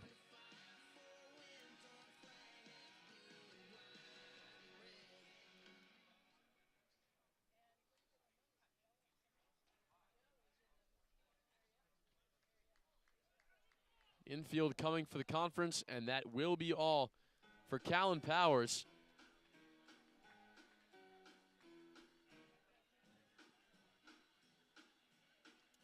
So the new pitcher brought in for the Minutemen, and when he's done warming up, we'll take a break now. When he's done warming, we will come back for the remainder of the bottom of the 6th inning. We'll see if Miami can get something with the bases loaded and 2 down. Be back in just a moment.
We are ready to go again in Oxford. The pitcher is, as I guessed, Dylan Terwilliger, the senior from Medford, New Jersey. In 11 appearances, he's got a 3-1 record, all of them in relief. 17 2/3 innings, a 5.09 ERA, 1.36 WHIP, 14 Ks, 10 walks. Opponents are hitting just .219 against the sidearmer. He inherits loaded bases, and he also inherits Evan Applewick at the plate, to whom he gives a first pitch ball. All these runners are still charged to Powers, so we'll get you his final line once that is resolved. Applewick takes again, high and out in the same place. So it's 2-0. And, I mean, my elbow was just hurting watching him pitch with this sidearm arm slot as he misses again, 3-0. I had some arm slot issues during my playing time, but I'm never this sidearm. Maybe in the infield, but certainly not pitching. But if it works, it works. The 3-0 to Applewick. Misses low. A 4-pitch walk. And the crowd is loving it. Rasmussen comes in to score. And now a 1-run game, 5-4. And the bases are still loaded. There are still 2 outs for Tommy Harrison, who, again, is still 0 for 2 with 2 groundouts and a walk. So, as they say in the business, he is due. And here he is. It's ball number 5 from Terwilliger.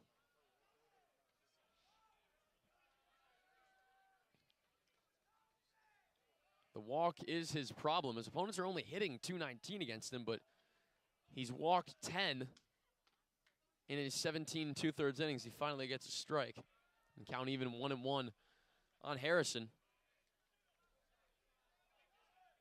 But a 14-10 K to BB ratio. Harrison tags that one down the left field line. It's sinking fast. Is it fair? No, it's not. So now 1-2.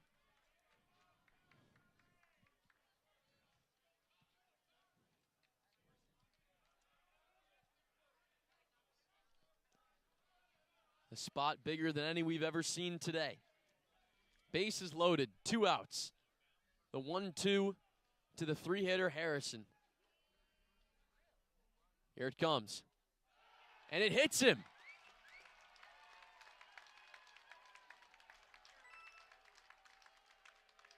Tommy Harrison takes one for the team. And this game is tied, 5-5.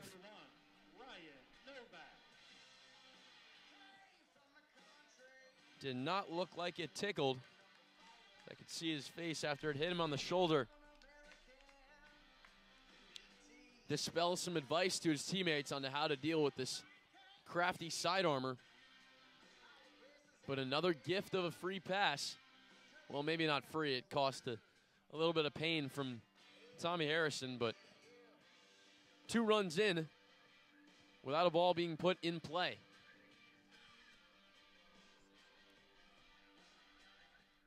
And that'll be Ryan Novak, who was also 0 for 2 today with a walk, a fly out, and a line out. He takes strike 1 in the corner, and Miami dugout a little confused, as that's a spot that Ron Whiting has not given many to. But he gives it to him here. The 0-1. Lined into right field. That's a base hit. It's down on 1 hop. Dirks comes in to score. Applewick as well. And finally, Miami's got the lead. It's 7-5.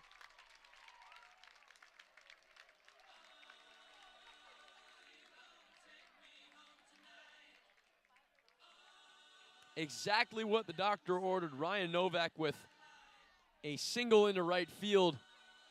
Carson Rather will take a second to get his leg guards off. Getting ready to hit. Now batting, number 14, So Dirks and Applewick score there. Harrison heads to third.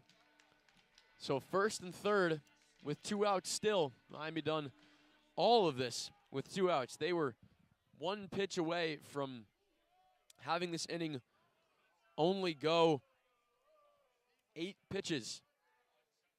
Had Rasmussen not hit that single, but he singled, Krapinski walked, Dirks was hit, Applewick walked, Harrison was hit, and Novak singled there. So maybe a little bit of small ball, you could call it, but it's still a 4 spot hung this inning. And Rather is hit.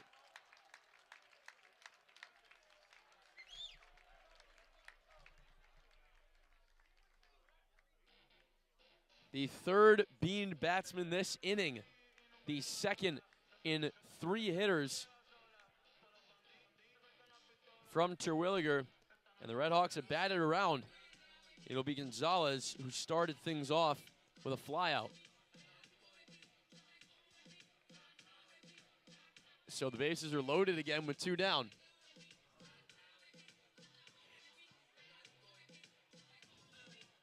Colvin goes and has a chat with Terwilliger. They've broken their conference, but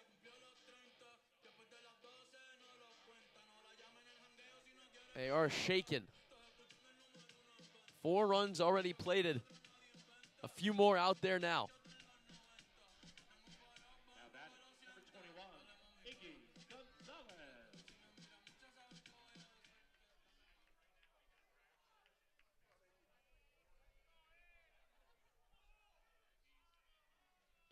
So Gonzalez can really break this open. He takes a strike.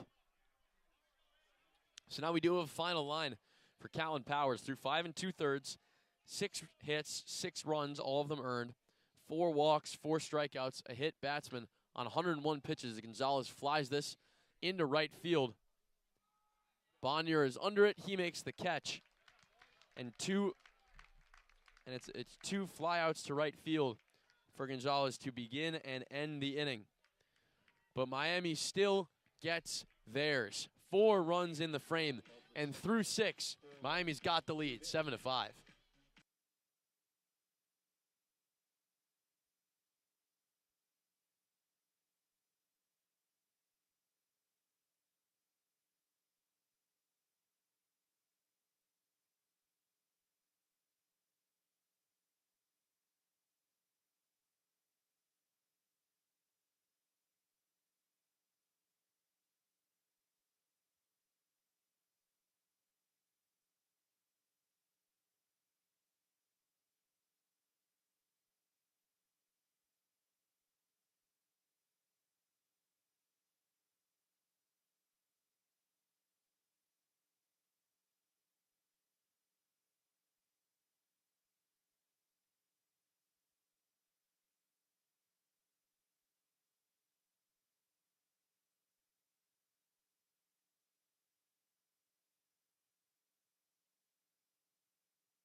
Top of the 7th, Miami explodes for 4 in their half of the 6th.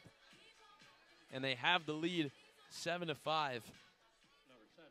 Carson Byers pitching with the lead for the first time today. He will enter into his 5th inning of work. And it will start off at the top with Tirado. We'll take ball 1. He's reached all 3 times. A walk in the first, a single in the second, and a walk in the 4th. Lines this one into right field. It is fair. And it hops onto the wall. Harrison gets it in quick, but still a double for Tirado. And he gets things started with an extra base hit.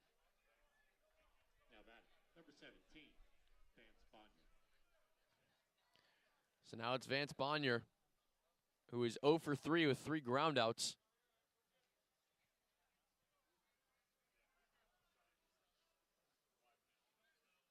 Wind slowing down a little bit, but still going. As we approach 4:15 local time, still no rain. I don't mean to jinx it, but still no rain as Bonnier swings and misses. I'm going to hope there's still no rain for the rest of this one. Now, I was looking at the radar beforehand, and really, if this doesn't go for a 3.5, 4-hour game, we should be fine. Fires the pickoff move, but no throw. Thankfully, this game was moved up from its original 3 o'clock start time to a 2 o'clock one, because if it wasn't, we would almost certainly get rained on. But hopefully we can evade that today. The 0-1 to Bonnier is grounded hard. Krapinski with a diving play. Makes a throw, 1 hop, 2 hops, over to first, and he got him! Superman at the hot corner. Dominic Krapinski flashing the leather. And he guns down Bonnier. Toronto advances to third nonetheless. But what a play that was from Dominic Krapinski. Now batting, number 16, Gavin O'Brien. A player who's had some fielding issues this season, 16 errors on the year for a personal fielding percentage of .885.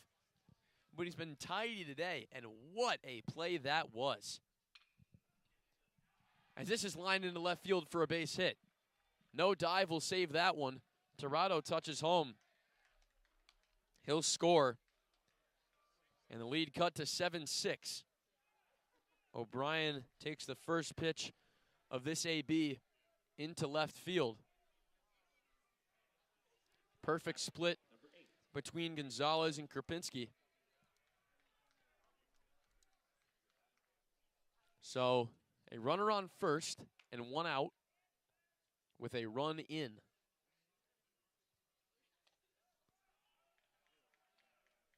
Byers is first to McCarthy, just misses.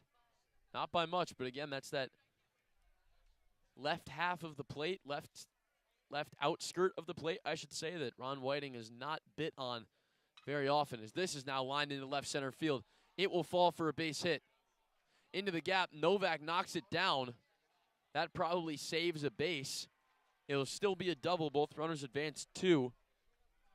But had Novak not gotten a glove on it, that might have gone all the way to the wall and given enough time for O'Brien to score. It'll be a double for McCarthy nonetheless. Number 9, Ryan Colby. So now it's the 5-hitter Colbin, the catcher, who's grounded out and struck out twice. Byers now running into some trouble. There is an arm throwing for Miami.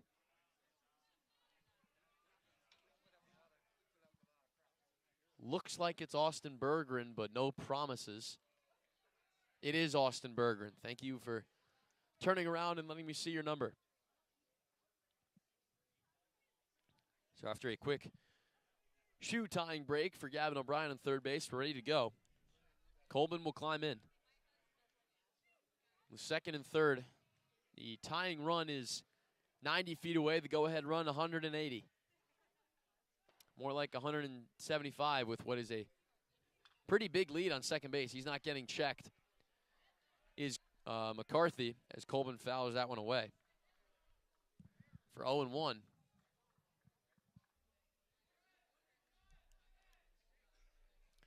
Corners in, middle's back, as you normally see when there's a runner on third. More common when it's first and third to try turn double play.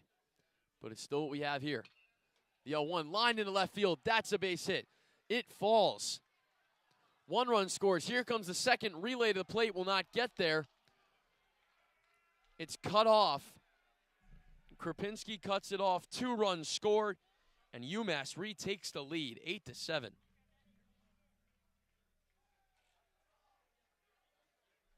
A few timely hits strung together. Ryan Coleman comes up big.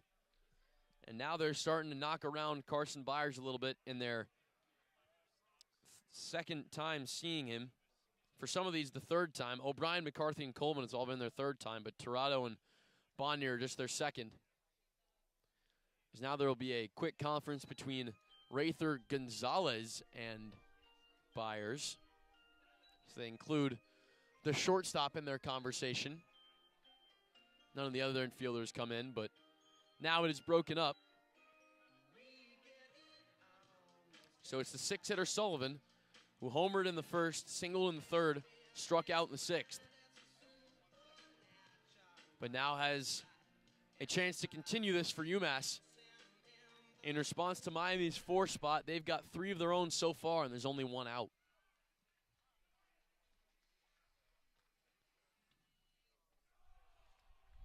First one to Sullivan, misses low, and it's ball 1.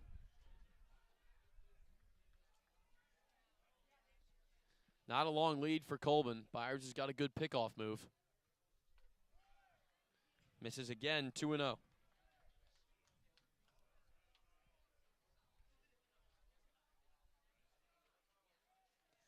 Pardon me, the count is 1-1. I apologize.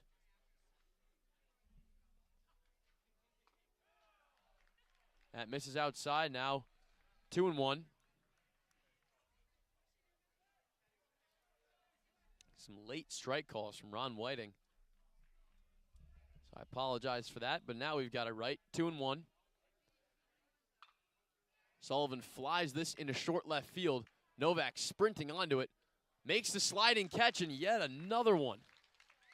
Some great catches in left field from Ryan Novak. A much-needed out to cool the tension. And there's 2 down now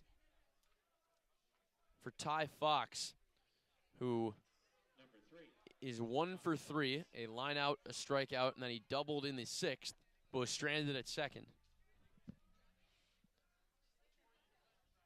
So Byers is running into some trouble, giving up 3 here, but he can get himself out of it.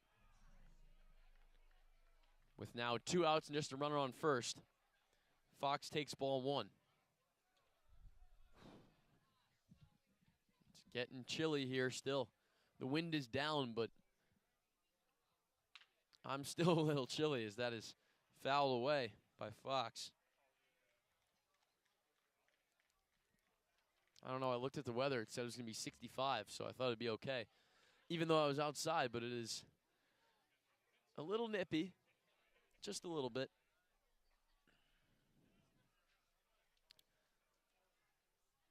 One 1 now to Fox. Byers trying to work through this trouble and get out of it. Line to Applewick, and he makes a great catch. It's stabbed off the ground. He picks it on one knee and just pivots to step on the base. So it'll be a ground out to Applewick to end the inning. Stretch time in Oxford. UMass gets 3 there in their half of the 7th.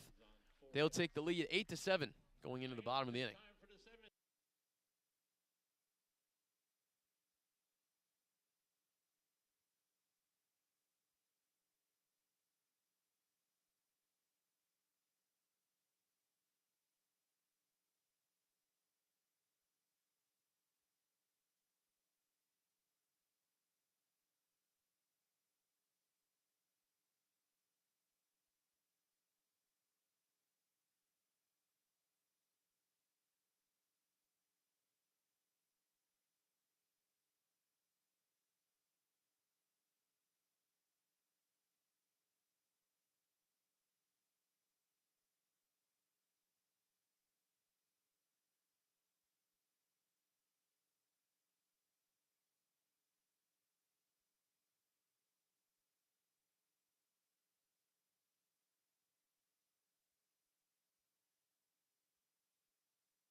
Dylan Terwilliger is hooked after just getting that one out, giving up a hit, a run which was earned, and a walk, and 2 hit batsmen. He only threw 14 pitches, and he's all done. They will bring in Brandon Wingenroth, will be the new pitcher for UMass. The grad student from Manheim, Pennsylvania, the transfer from Penn State before this season. In 15 appearances, all of them in relief. He's got a 1-1 record along with a save. 18 and a third innings, a 9.82 ERA, a 2.18 whip, 14 strikeouts, 20 walks. Opponents are hitting 286. So another arm that struggles with the walks. He'll get 7, 8, 9 in the 7th inning, though, and with a 1-run cushion. He misses the first to Diego Cruz, who is 2 for 3 with 2 singles and a strikeout.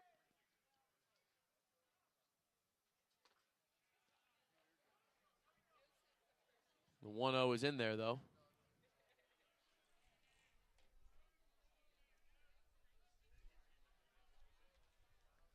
So now the count even at 1. Cruz ready for it. Swings and drives it deep into right, but it's twisting foul. That was hard hit and going low. Might have gotten to the wall had it stayed fair, but it hooked past the UMass bullpen.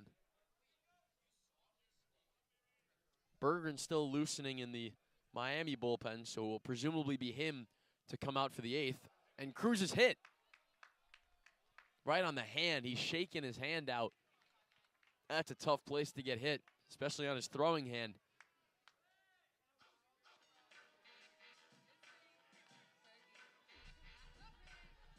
That one does not tickle, but he's aboard. And Rasmussen will get pinch hit for.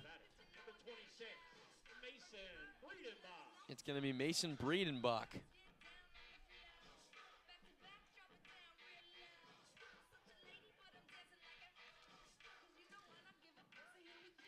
Breedenbach played some this weekend, or I should say last weekend, against Western Michigan. The redshirt junior from Chesterfield, Missouri, transferred from Bradley at the start of last season. In that Sunday game against Western Michigan, he was 1 for 3 with a double, an RBI, 2 runs, a walk, and he was hit by a pitch himself. This season, he's a .250 hitter. So Brian Smiley turns to his bench to try and come back from a deficit yet again. They've started things off well with a runner-in Cruz to get things started, who is, to say the least, dangerous on the base paths. Got a big lead, and they immediately check him. He dives back, but no tag is applied. So Breedenbach will have to wait to face his first pitch. With a black leg guard on his right leg, the left-handed hitting 6'3" designated hitter. He will take ball 1, resist hacking at the high fastball. Makes himself smaller, though, even with his 6'3" height. He got good bend at the knees, holds his hands just next to his shoulder, 2 white batting gloves, and again, another pickoff attempt. Cruz dives back in, but again, no tag, just to keep him honest.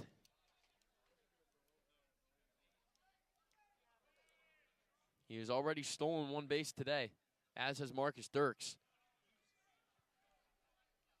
Breedenbach takes strike 1.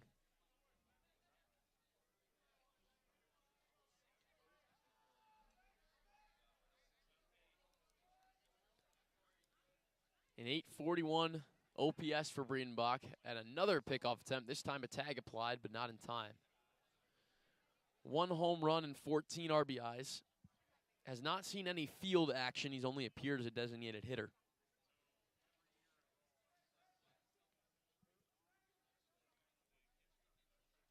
One is flown into short left field. Fox settles under it and makes the catch. Cruz gave it a look, but he'll head back. So Breedenbach flies out, and there's 1 down for Dominic Krupinski, who homered in the 3rd, struck out in the 4th and then walked in that 6th inning after an odyssey of an at-bat. 9-pitch at-bat to earn the walk, and he really did earn it.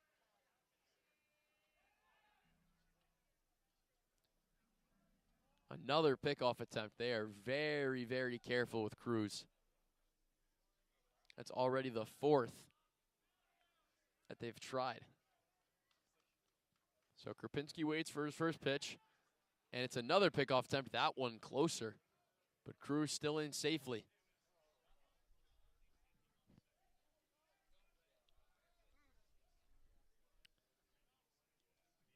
And Krupinski still waiting on his first pitch.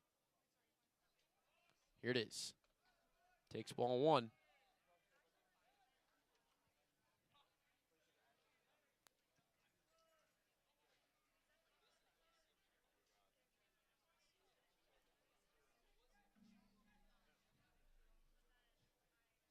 One 0. Tipped foul. Cruz was running. So the one time that they don't check him, he takes off, but Krupinski got a piece of it. Maybe a drawn-up hit and run for the 9-hitter. That pitch didn't exactly look too appetizing from at least where I was.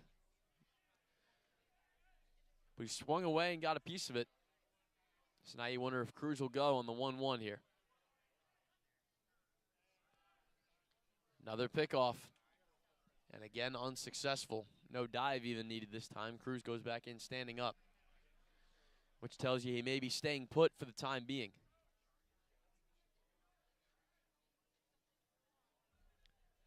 1-1 to Krupinski. An aggressive secondary, but he doesn't go. And Krupinski wraps it foul down the first base line, so the count up to 1-2.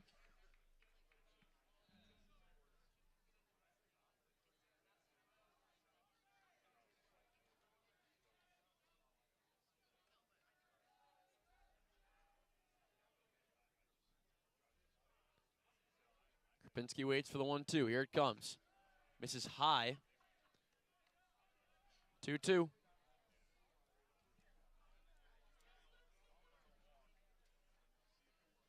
Cruz and Beverly having a chat over on first base. Now the 2-2 to Krupinski will be delayed by yet another pickoff attempt.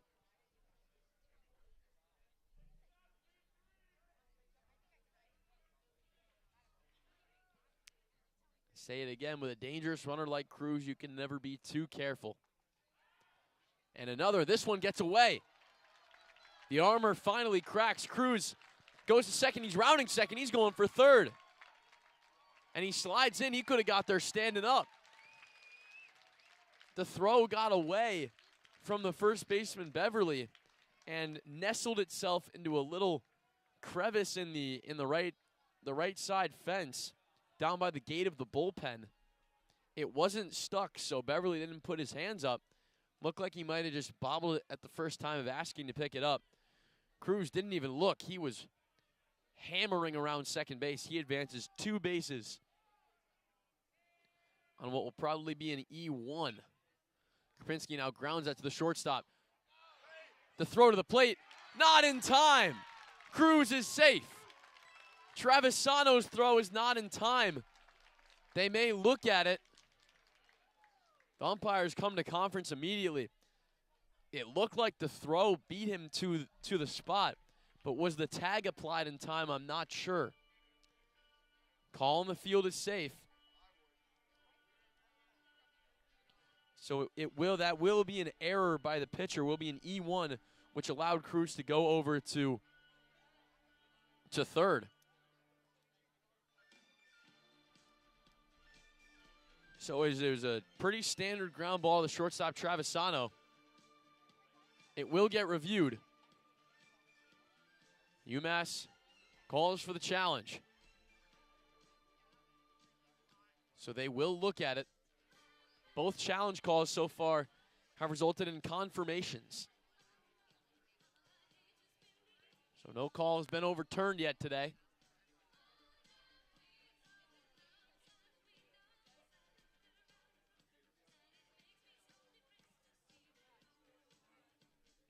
So should it get upheld, it will be 8-8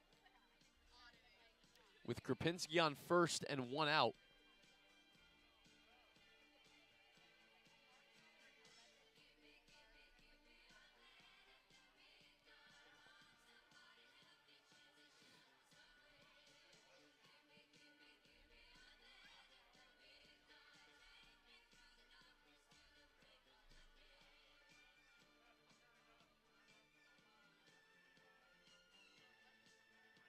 They're looking at it up on the big screen.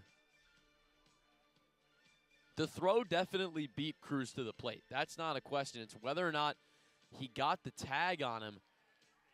Cruz did like a hook slide. He went around the right-handed batter's box and grabbed the back corner of home plate, of the pentagon that is the plate. And it looks like he's in there now looking at this angle. As long as his hand did touch the plate, which it looks like it did, this call should get upheld. That may be what they're looking at as to whether or not his hand touched the plate, rather than did the tag get him before the hand touched the plate. Because the tag gets applied to him after his hand goes into that area. The question is whether or not that hand actually touched the plate. That's what it looked like from that last angle. They now switch angles to a worse one for whatever reason. I suppose you need to see all the angles. That's fair. But they decided to switch angles from what was a perfect angle to now an angle that would tell you absolutely nothing. But the review is disillusioned from the board, so they now have a ruling. They're giving it here. And he's safe. The call is confirmed. Diego Cruz with hustle base running to take 2 bases on the error by the pitcher and then get in there safely on that ground ball.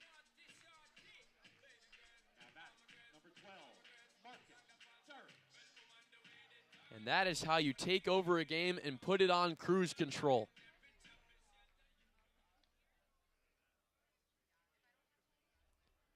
Score even at 8 for the top of the order in Dirks, with Krupinski on first and 1 out. Dirks takes strike 1.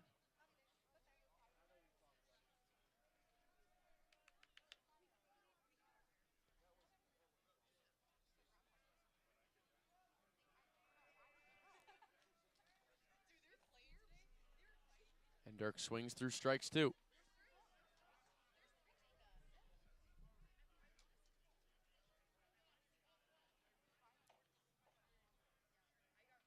So quickly 0-2 on the leadoff hitter. Fouled back. Probably with no netting would have come right towards where I'm sitting. I obviously would have made the play, but the netting is there. So they'll do the 0-2 over again. Wingenroth looking to get an out here and throw some water on the flames that are developing with a potential rally late in this game. His 0-2 misses, so it's 1-2.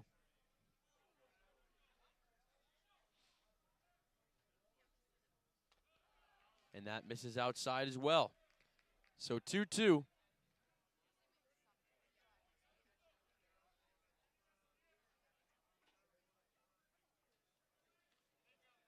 Central Michigan's lead over Akron is 2-0 in the 7th inning in Mount Pleasant as Dirks fouls that one back again. Kent State leads Eastern Michigan 2-0 in the 2nd inning. And they are still ahead of Miami in the standings. Lined into right field for a base hit off the glove of Beverly. Dirks is on first. Krupinski dives into third. A hard hit line drive that Beverly almost plucked out of the air. And Krupinski would have been dead to rights had he caught that. But it's off his glove. And it should be a single. It is a single. That would have been a really nice play had he caught it, but just off the top of the glove. So now they're on the corners with one out for Evan Applewick. Hit that home run in the third and walked in the sixth, but flew out and grounded out as well. So now his fifth plate appearance. He squares to bunt. You don't see that very often, but this gets away. Krupinski dives in safely at the plate. Ryan Colvin lets that one get away from him.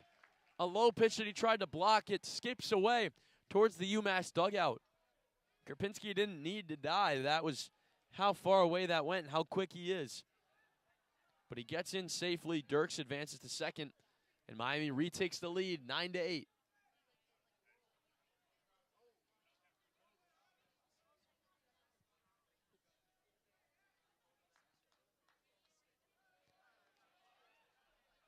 Applewick looks at strike one. He checked his swing, but it is still a called strike.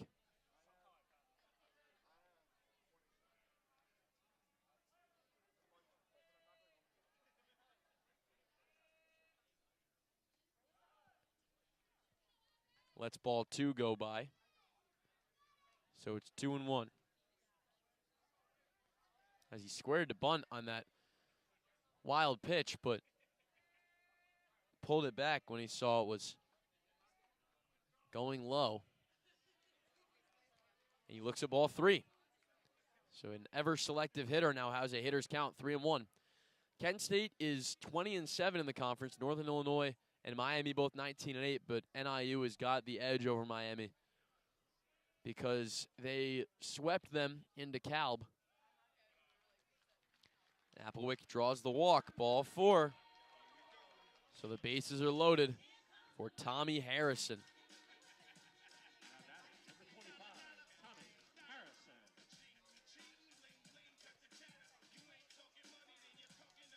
So Kent is still up 2-0 in the bottom of the second.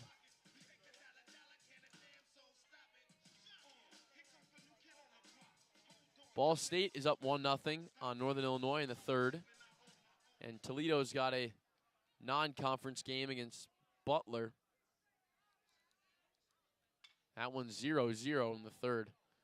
Western Michigan and Bowling Green take each other on later night as that's popped up in a short left field. Catch is made by Ty Fox. So Harrison flies out on the first pitch. So two down. Bases are still loaded for Novak, who is 1 for 3.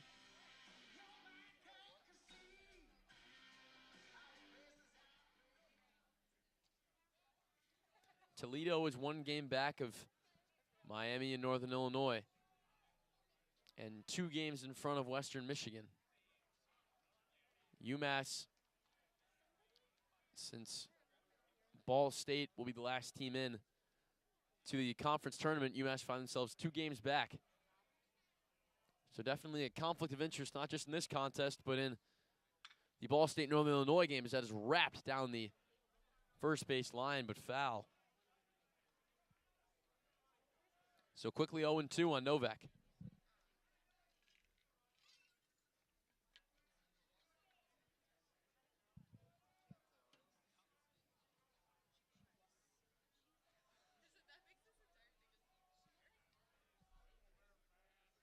Here's the 0-2 to him. Misses high.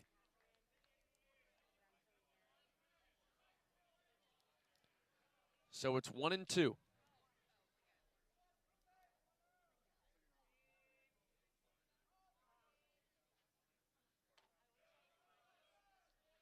Novak holds back the check swing. No appeal needed. So it's 2-2. Pardon me, the bases are not loaded. I mistook third base coach Larry Scully for a player. That shows just how youthful and lithe he is, of course. Or maybe just how my vantage point is, but Novak swings and misses at strike 3 nonetheless. Miami gets 2 in the 7th and retakes the lead, 9-8. through 7 innings.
Carson Byers has served his time.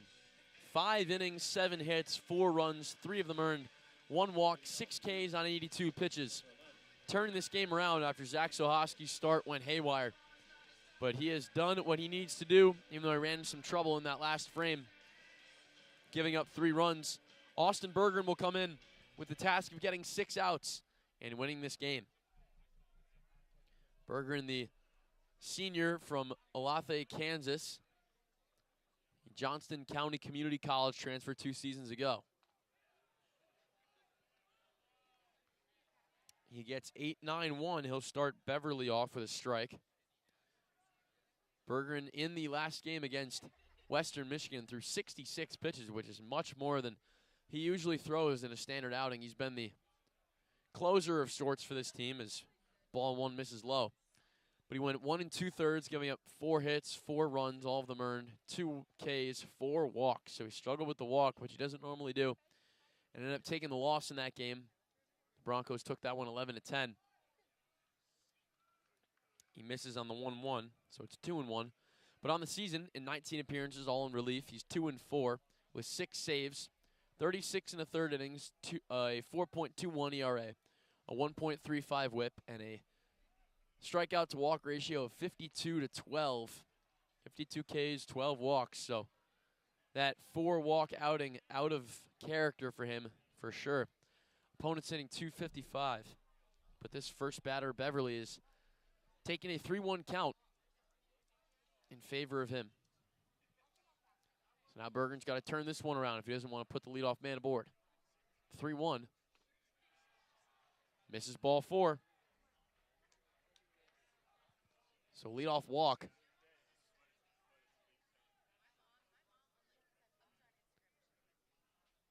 Jake Tedesco has got his sweatshirt off and is not warming up, but he's doing some band stretches.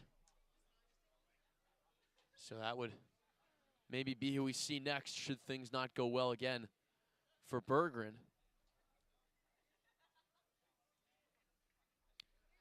Tedesco, we've seen in both a starting and relieving role.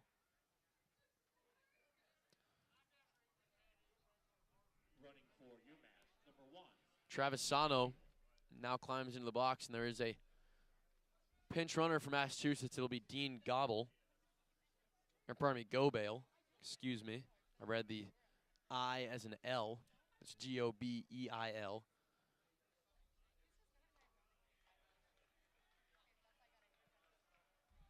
Travisano takes ball 1. Gobale.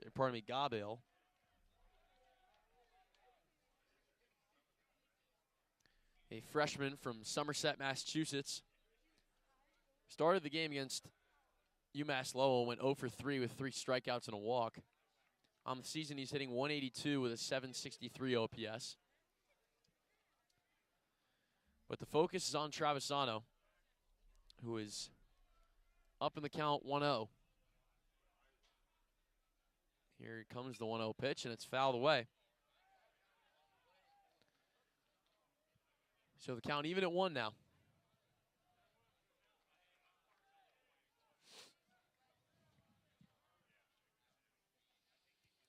Approaching 5 o'clock here in Oxford.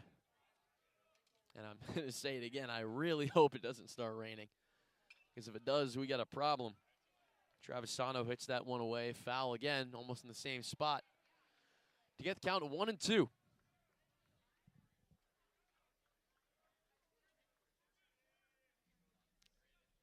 Bergeron put the leadoff man on by the free pass, but can get Travisano here in charge of the count.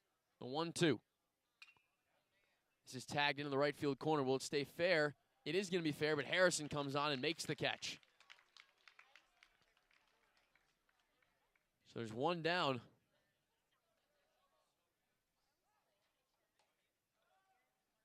Number 7, Anthony Trick. A much needed out. And it'll be Anthony Tirado to start off his at-bat. This will be his 5th plate appearance. He's 2 for 2 with 2 walks, a double, and a single.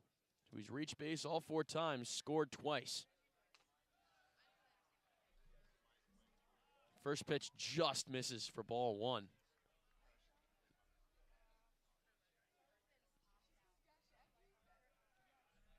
Gobel off first. A decently sized lead. Bergeron has not checked him at all.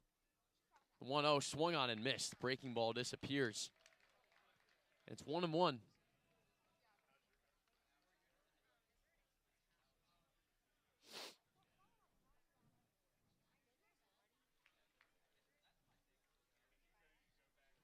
Here comes the 1-1 from Bergeron. We'll wait for a minute. It'll be a pickoff attempt.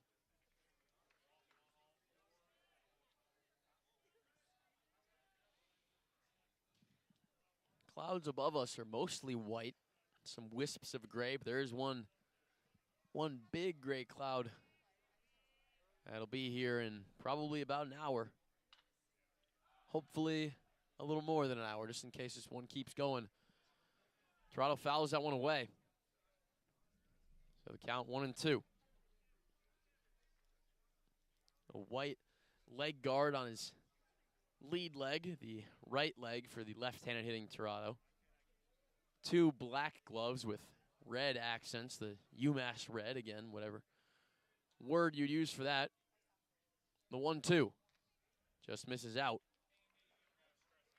So 2-2.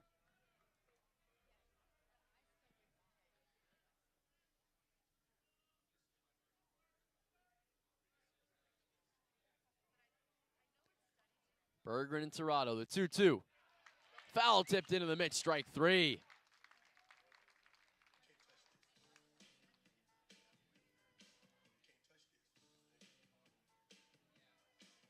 So 2 down now for the 2-hitter Bonnier.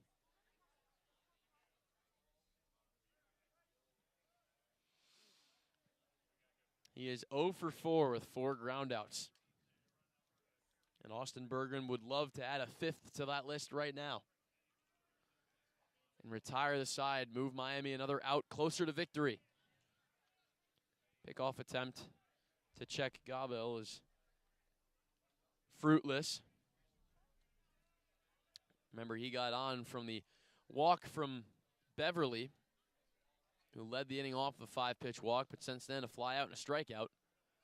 Galville, it's a great jump. He's running and is in there by a mile. His slide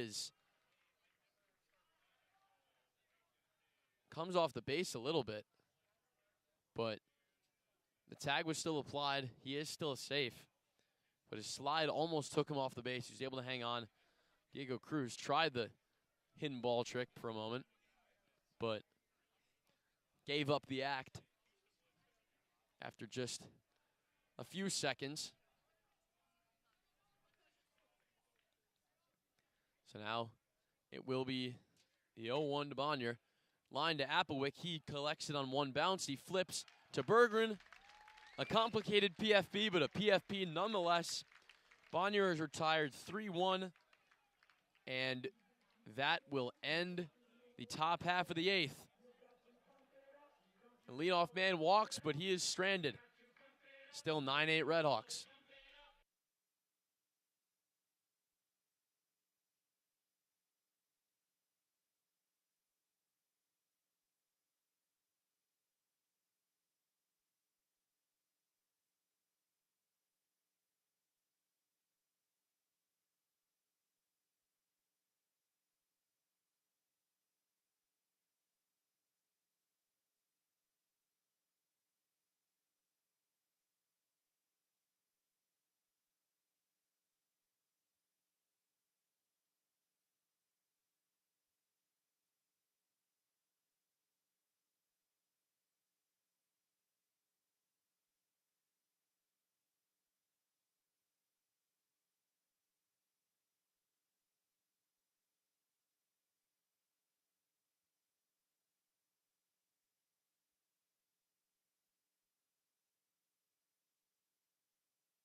Bottom of the 8th getting started in Oxford.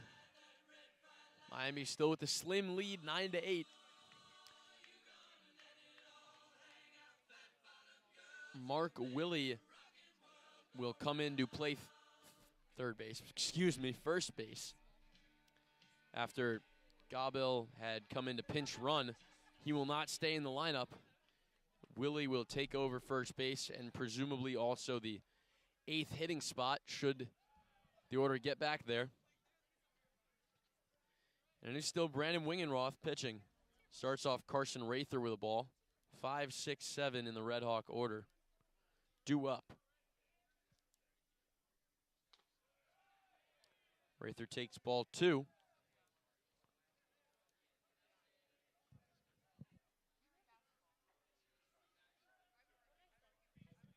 So it's 2-0 to Rather, who has flown out, grounded out twice, and been hit by a pitch. He'll now take strike 1 in the upper half of the zone. Didn't love that call, but quick exchange, the umpire. It's catcher's code, I'm sure. 2-1 misses. And it's 3-1. Rather ahead in the hitter's count.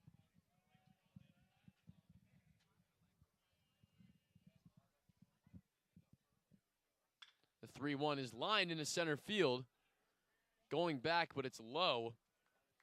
And Tirado makes the catch. So a hard hit ball, but in the end, right at a fielder.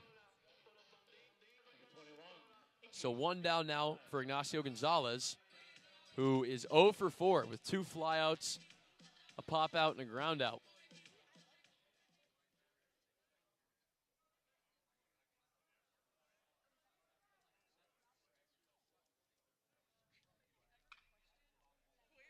Lined into left field for a base hit. Gonzalez finally has himself a knock. Right into the hole between third and short. Seen a bunch of hits go through there today.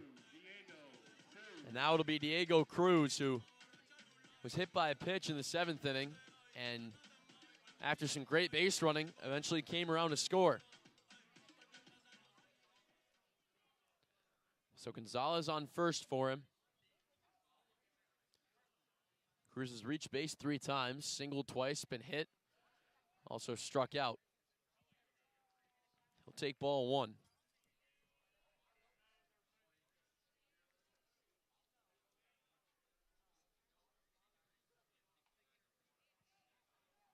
Now the 1-0 from Wingenroth. It's tapped foul. Gonzalez was running. Scratching across another run could be crucial to give Bergeron a 2-run cushion going into the 9th.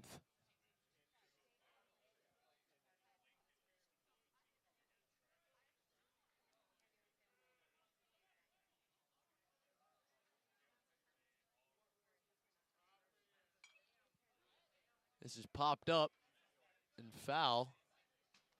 Just a 15, 20, maybe 30 feet behind me. Hits one of the tents of the stadium food vendors. I could go for some stadium food right now, folks. It looks good. I'm also hungry, but they make some good stuff. This one's popped up a mile high, and it's going to be fair. First baseman Willie will come on to make the play. He does. So now 2 down for Breedenbach, who flew out to left in his first pinch hit appearance.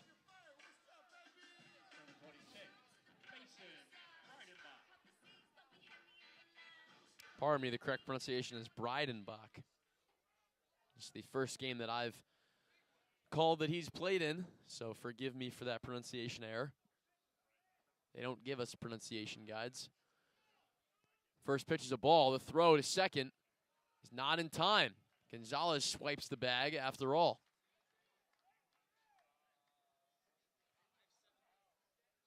So strike 1 to Breidenbach. There we go. Got it this time. Breidenbach. Oh boy. I apologize for the pronunciation issues. But Gonzalez takes second. So now runner on second, 180 feet away. From a vital insurance run is now Breidenbach. Fouls that away. And is now in an 0-2 hole with 2 outs.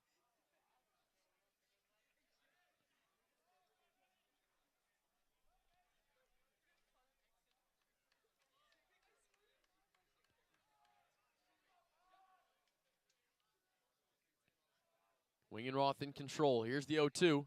Sails high. Colbin had to jump up to grab it, but he got it. So Gonzalez will go nowhere.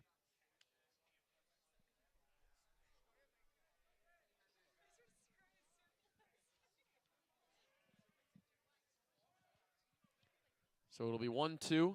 Still a pitcher's count. Here it comes. Breaking ball pops out of his hand. And it's 2-2.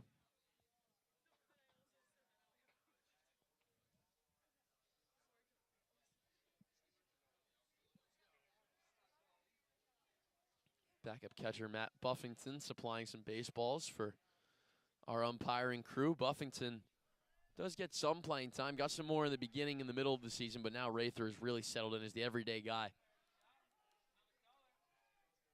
We'll get some time this weekend, though, with it being Senior Day tomorrow and the last homestand of the season.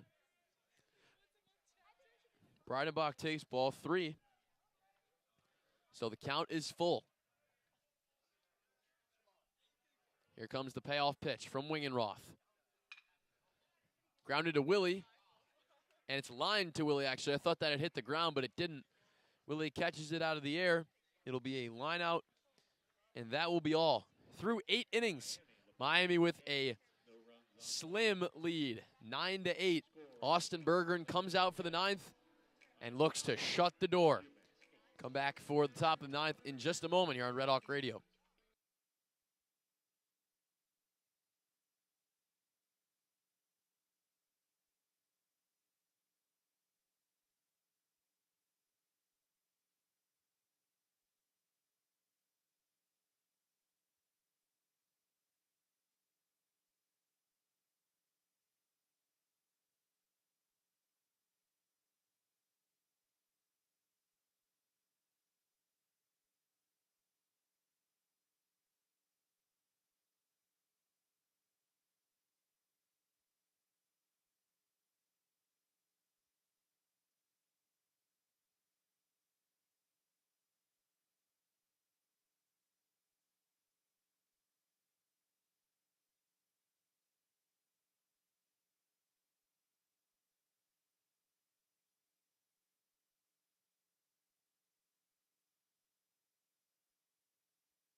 top of the last in Ox.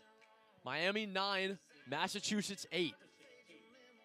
Austin Berggren out for his second inning of work, and he looks to shut the door and add yet another save to his tally. This would make 7 if he were to get it done. But he'll have his work cut out for him as it's 3-4-5 for the Minutemen.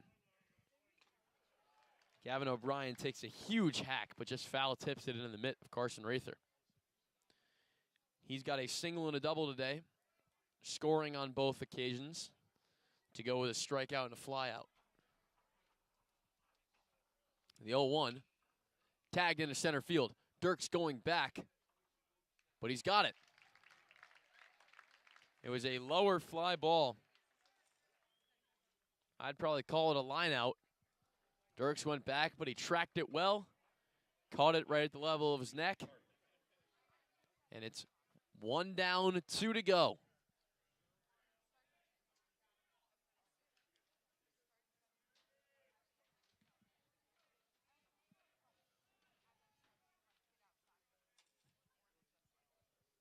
It'll be Reese McCarthy, the third baseman and cleanup hitter, who takes strike 1.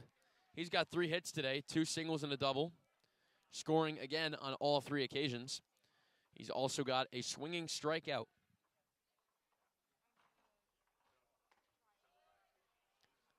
Seven strikeouts on the day for the Minutemen. He'll take ball 1. 6 of those belonging to Byers, 1 to Sahoski. Berggren does not have one yet. Pardon me, Berggren does have one, so it's 8 strikeouts, excuse me. He struck out Tirado in the 8th there, and now is 1 pitch away from doing the same to McCarthy as he stares at strike 2.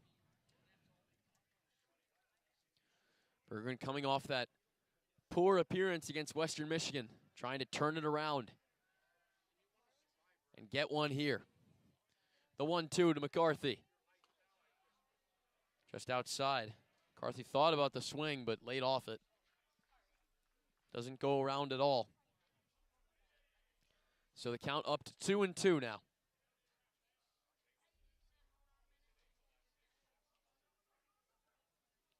Berggren deals the 2-2. Swung on and missed. Strike 3. And the Hawks are 1 out away. Number 9, Ryan Colby.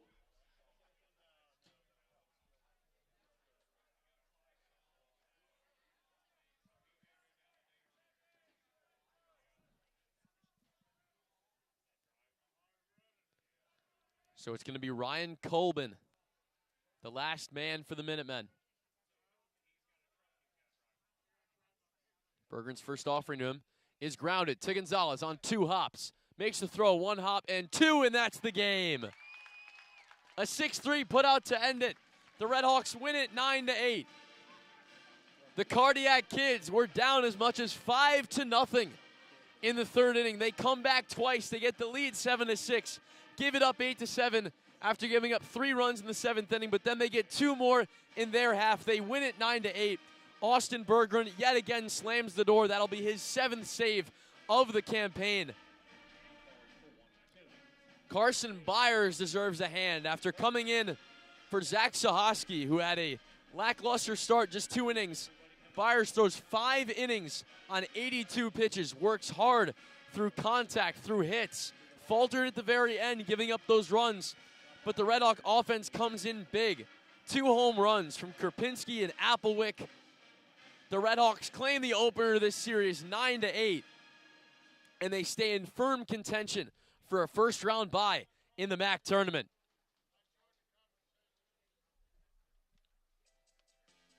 Yet another victory for the Hawks. Their record improves to 33-15, 20-8 in the conference. If we return back to the scoreboard, Kent State is up 2-1 on Eastern Michigan in the 4th inning. So if Eastern Michigan can do them a favor, Miami could go back to the top of the MAC, considering they did win their series when they went to Kent State. Northern Illinois is also a consideration. Ball State leads them 1-0 in the 5th. So again, being top of the MAC by the time the sun goes down today is very, very reasonable.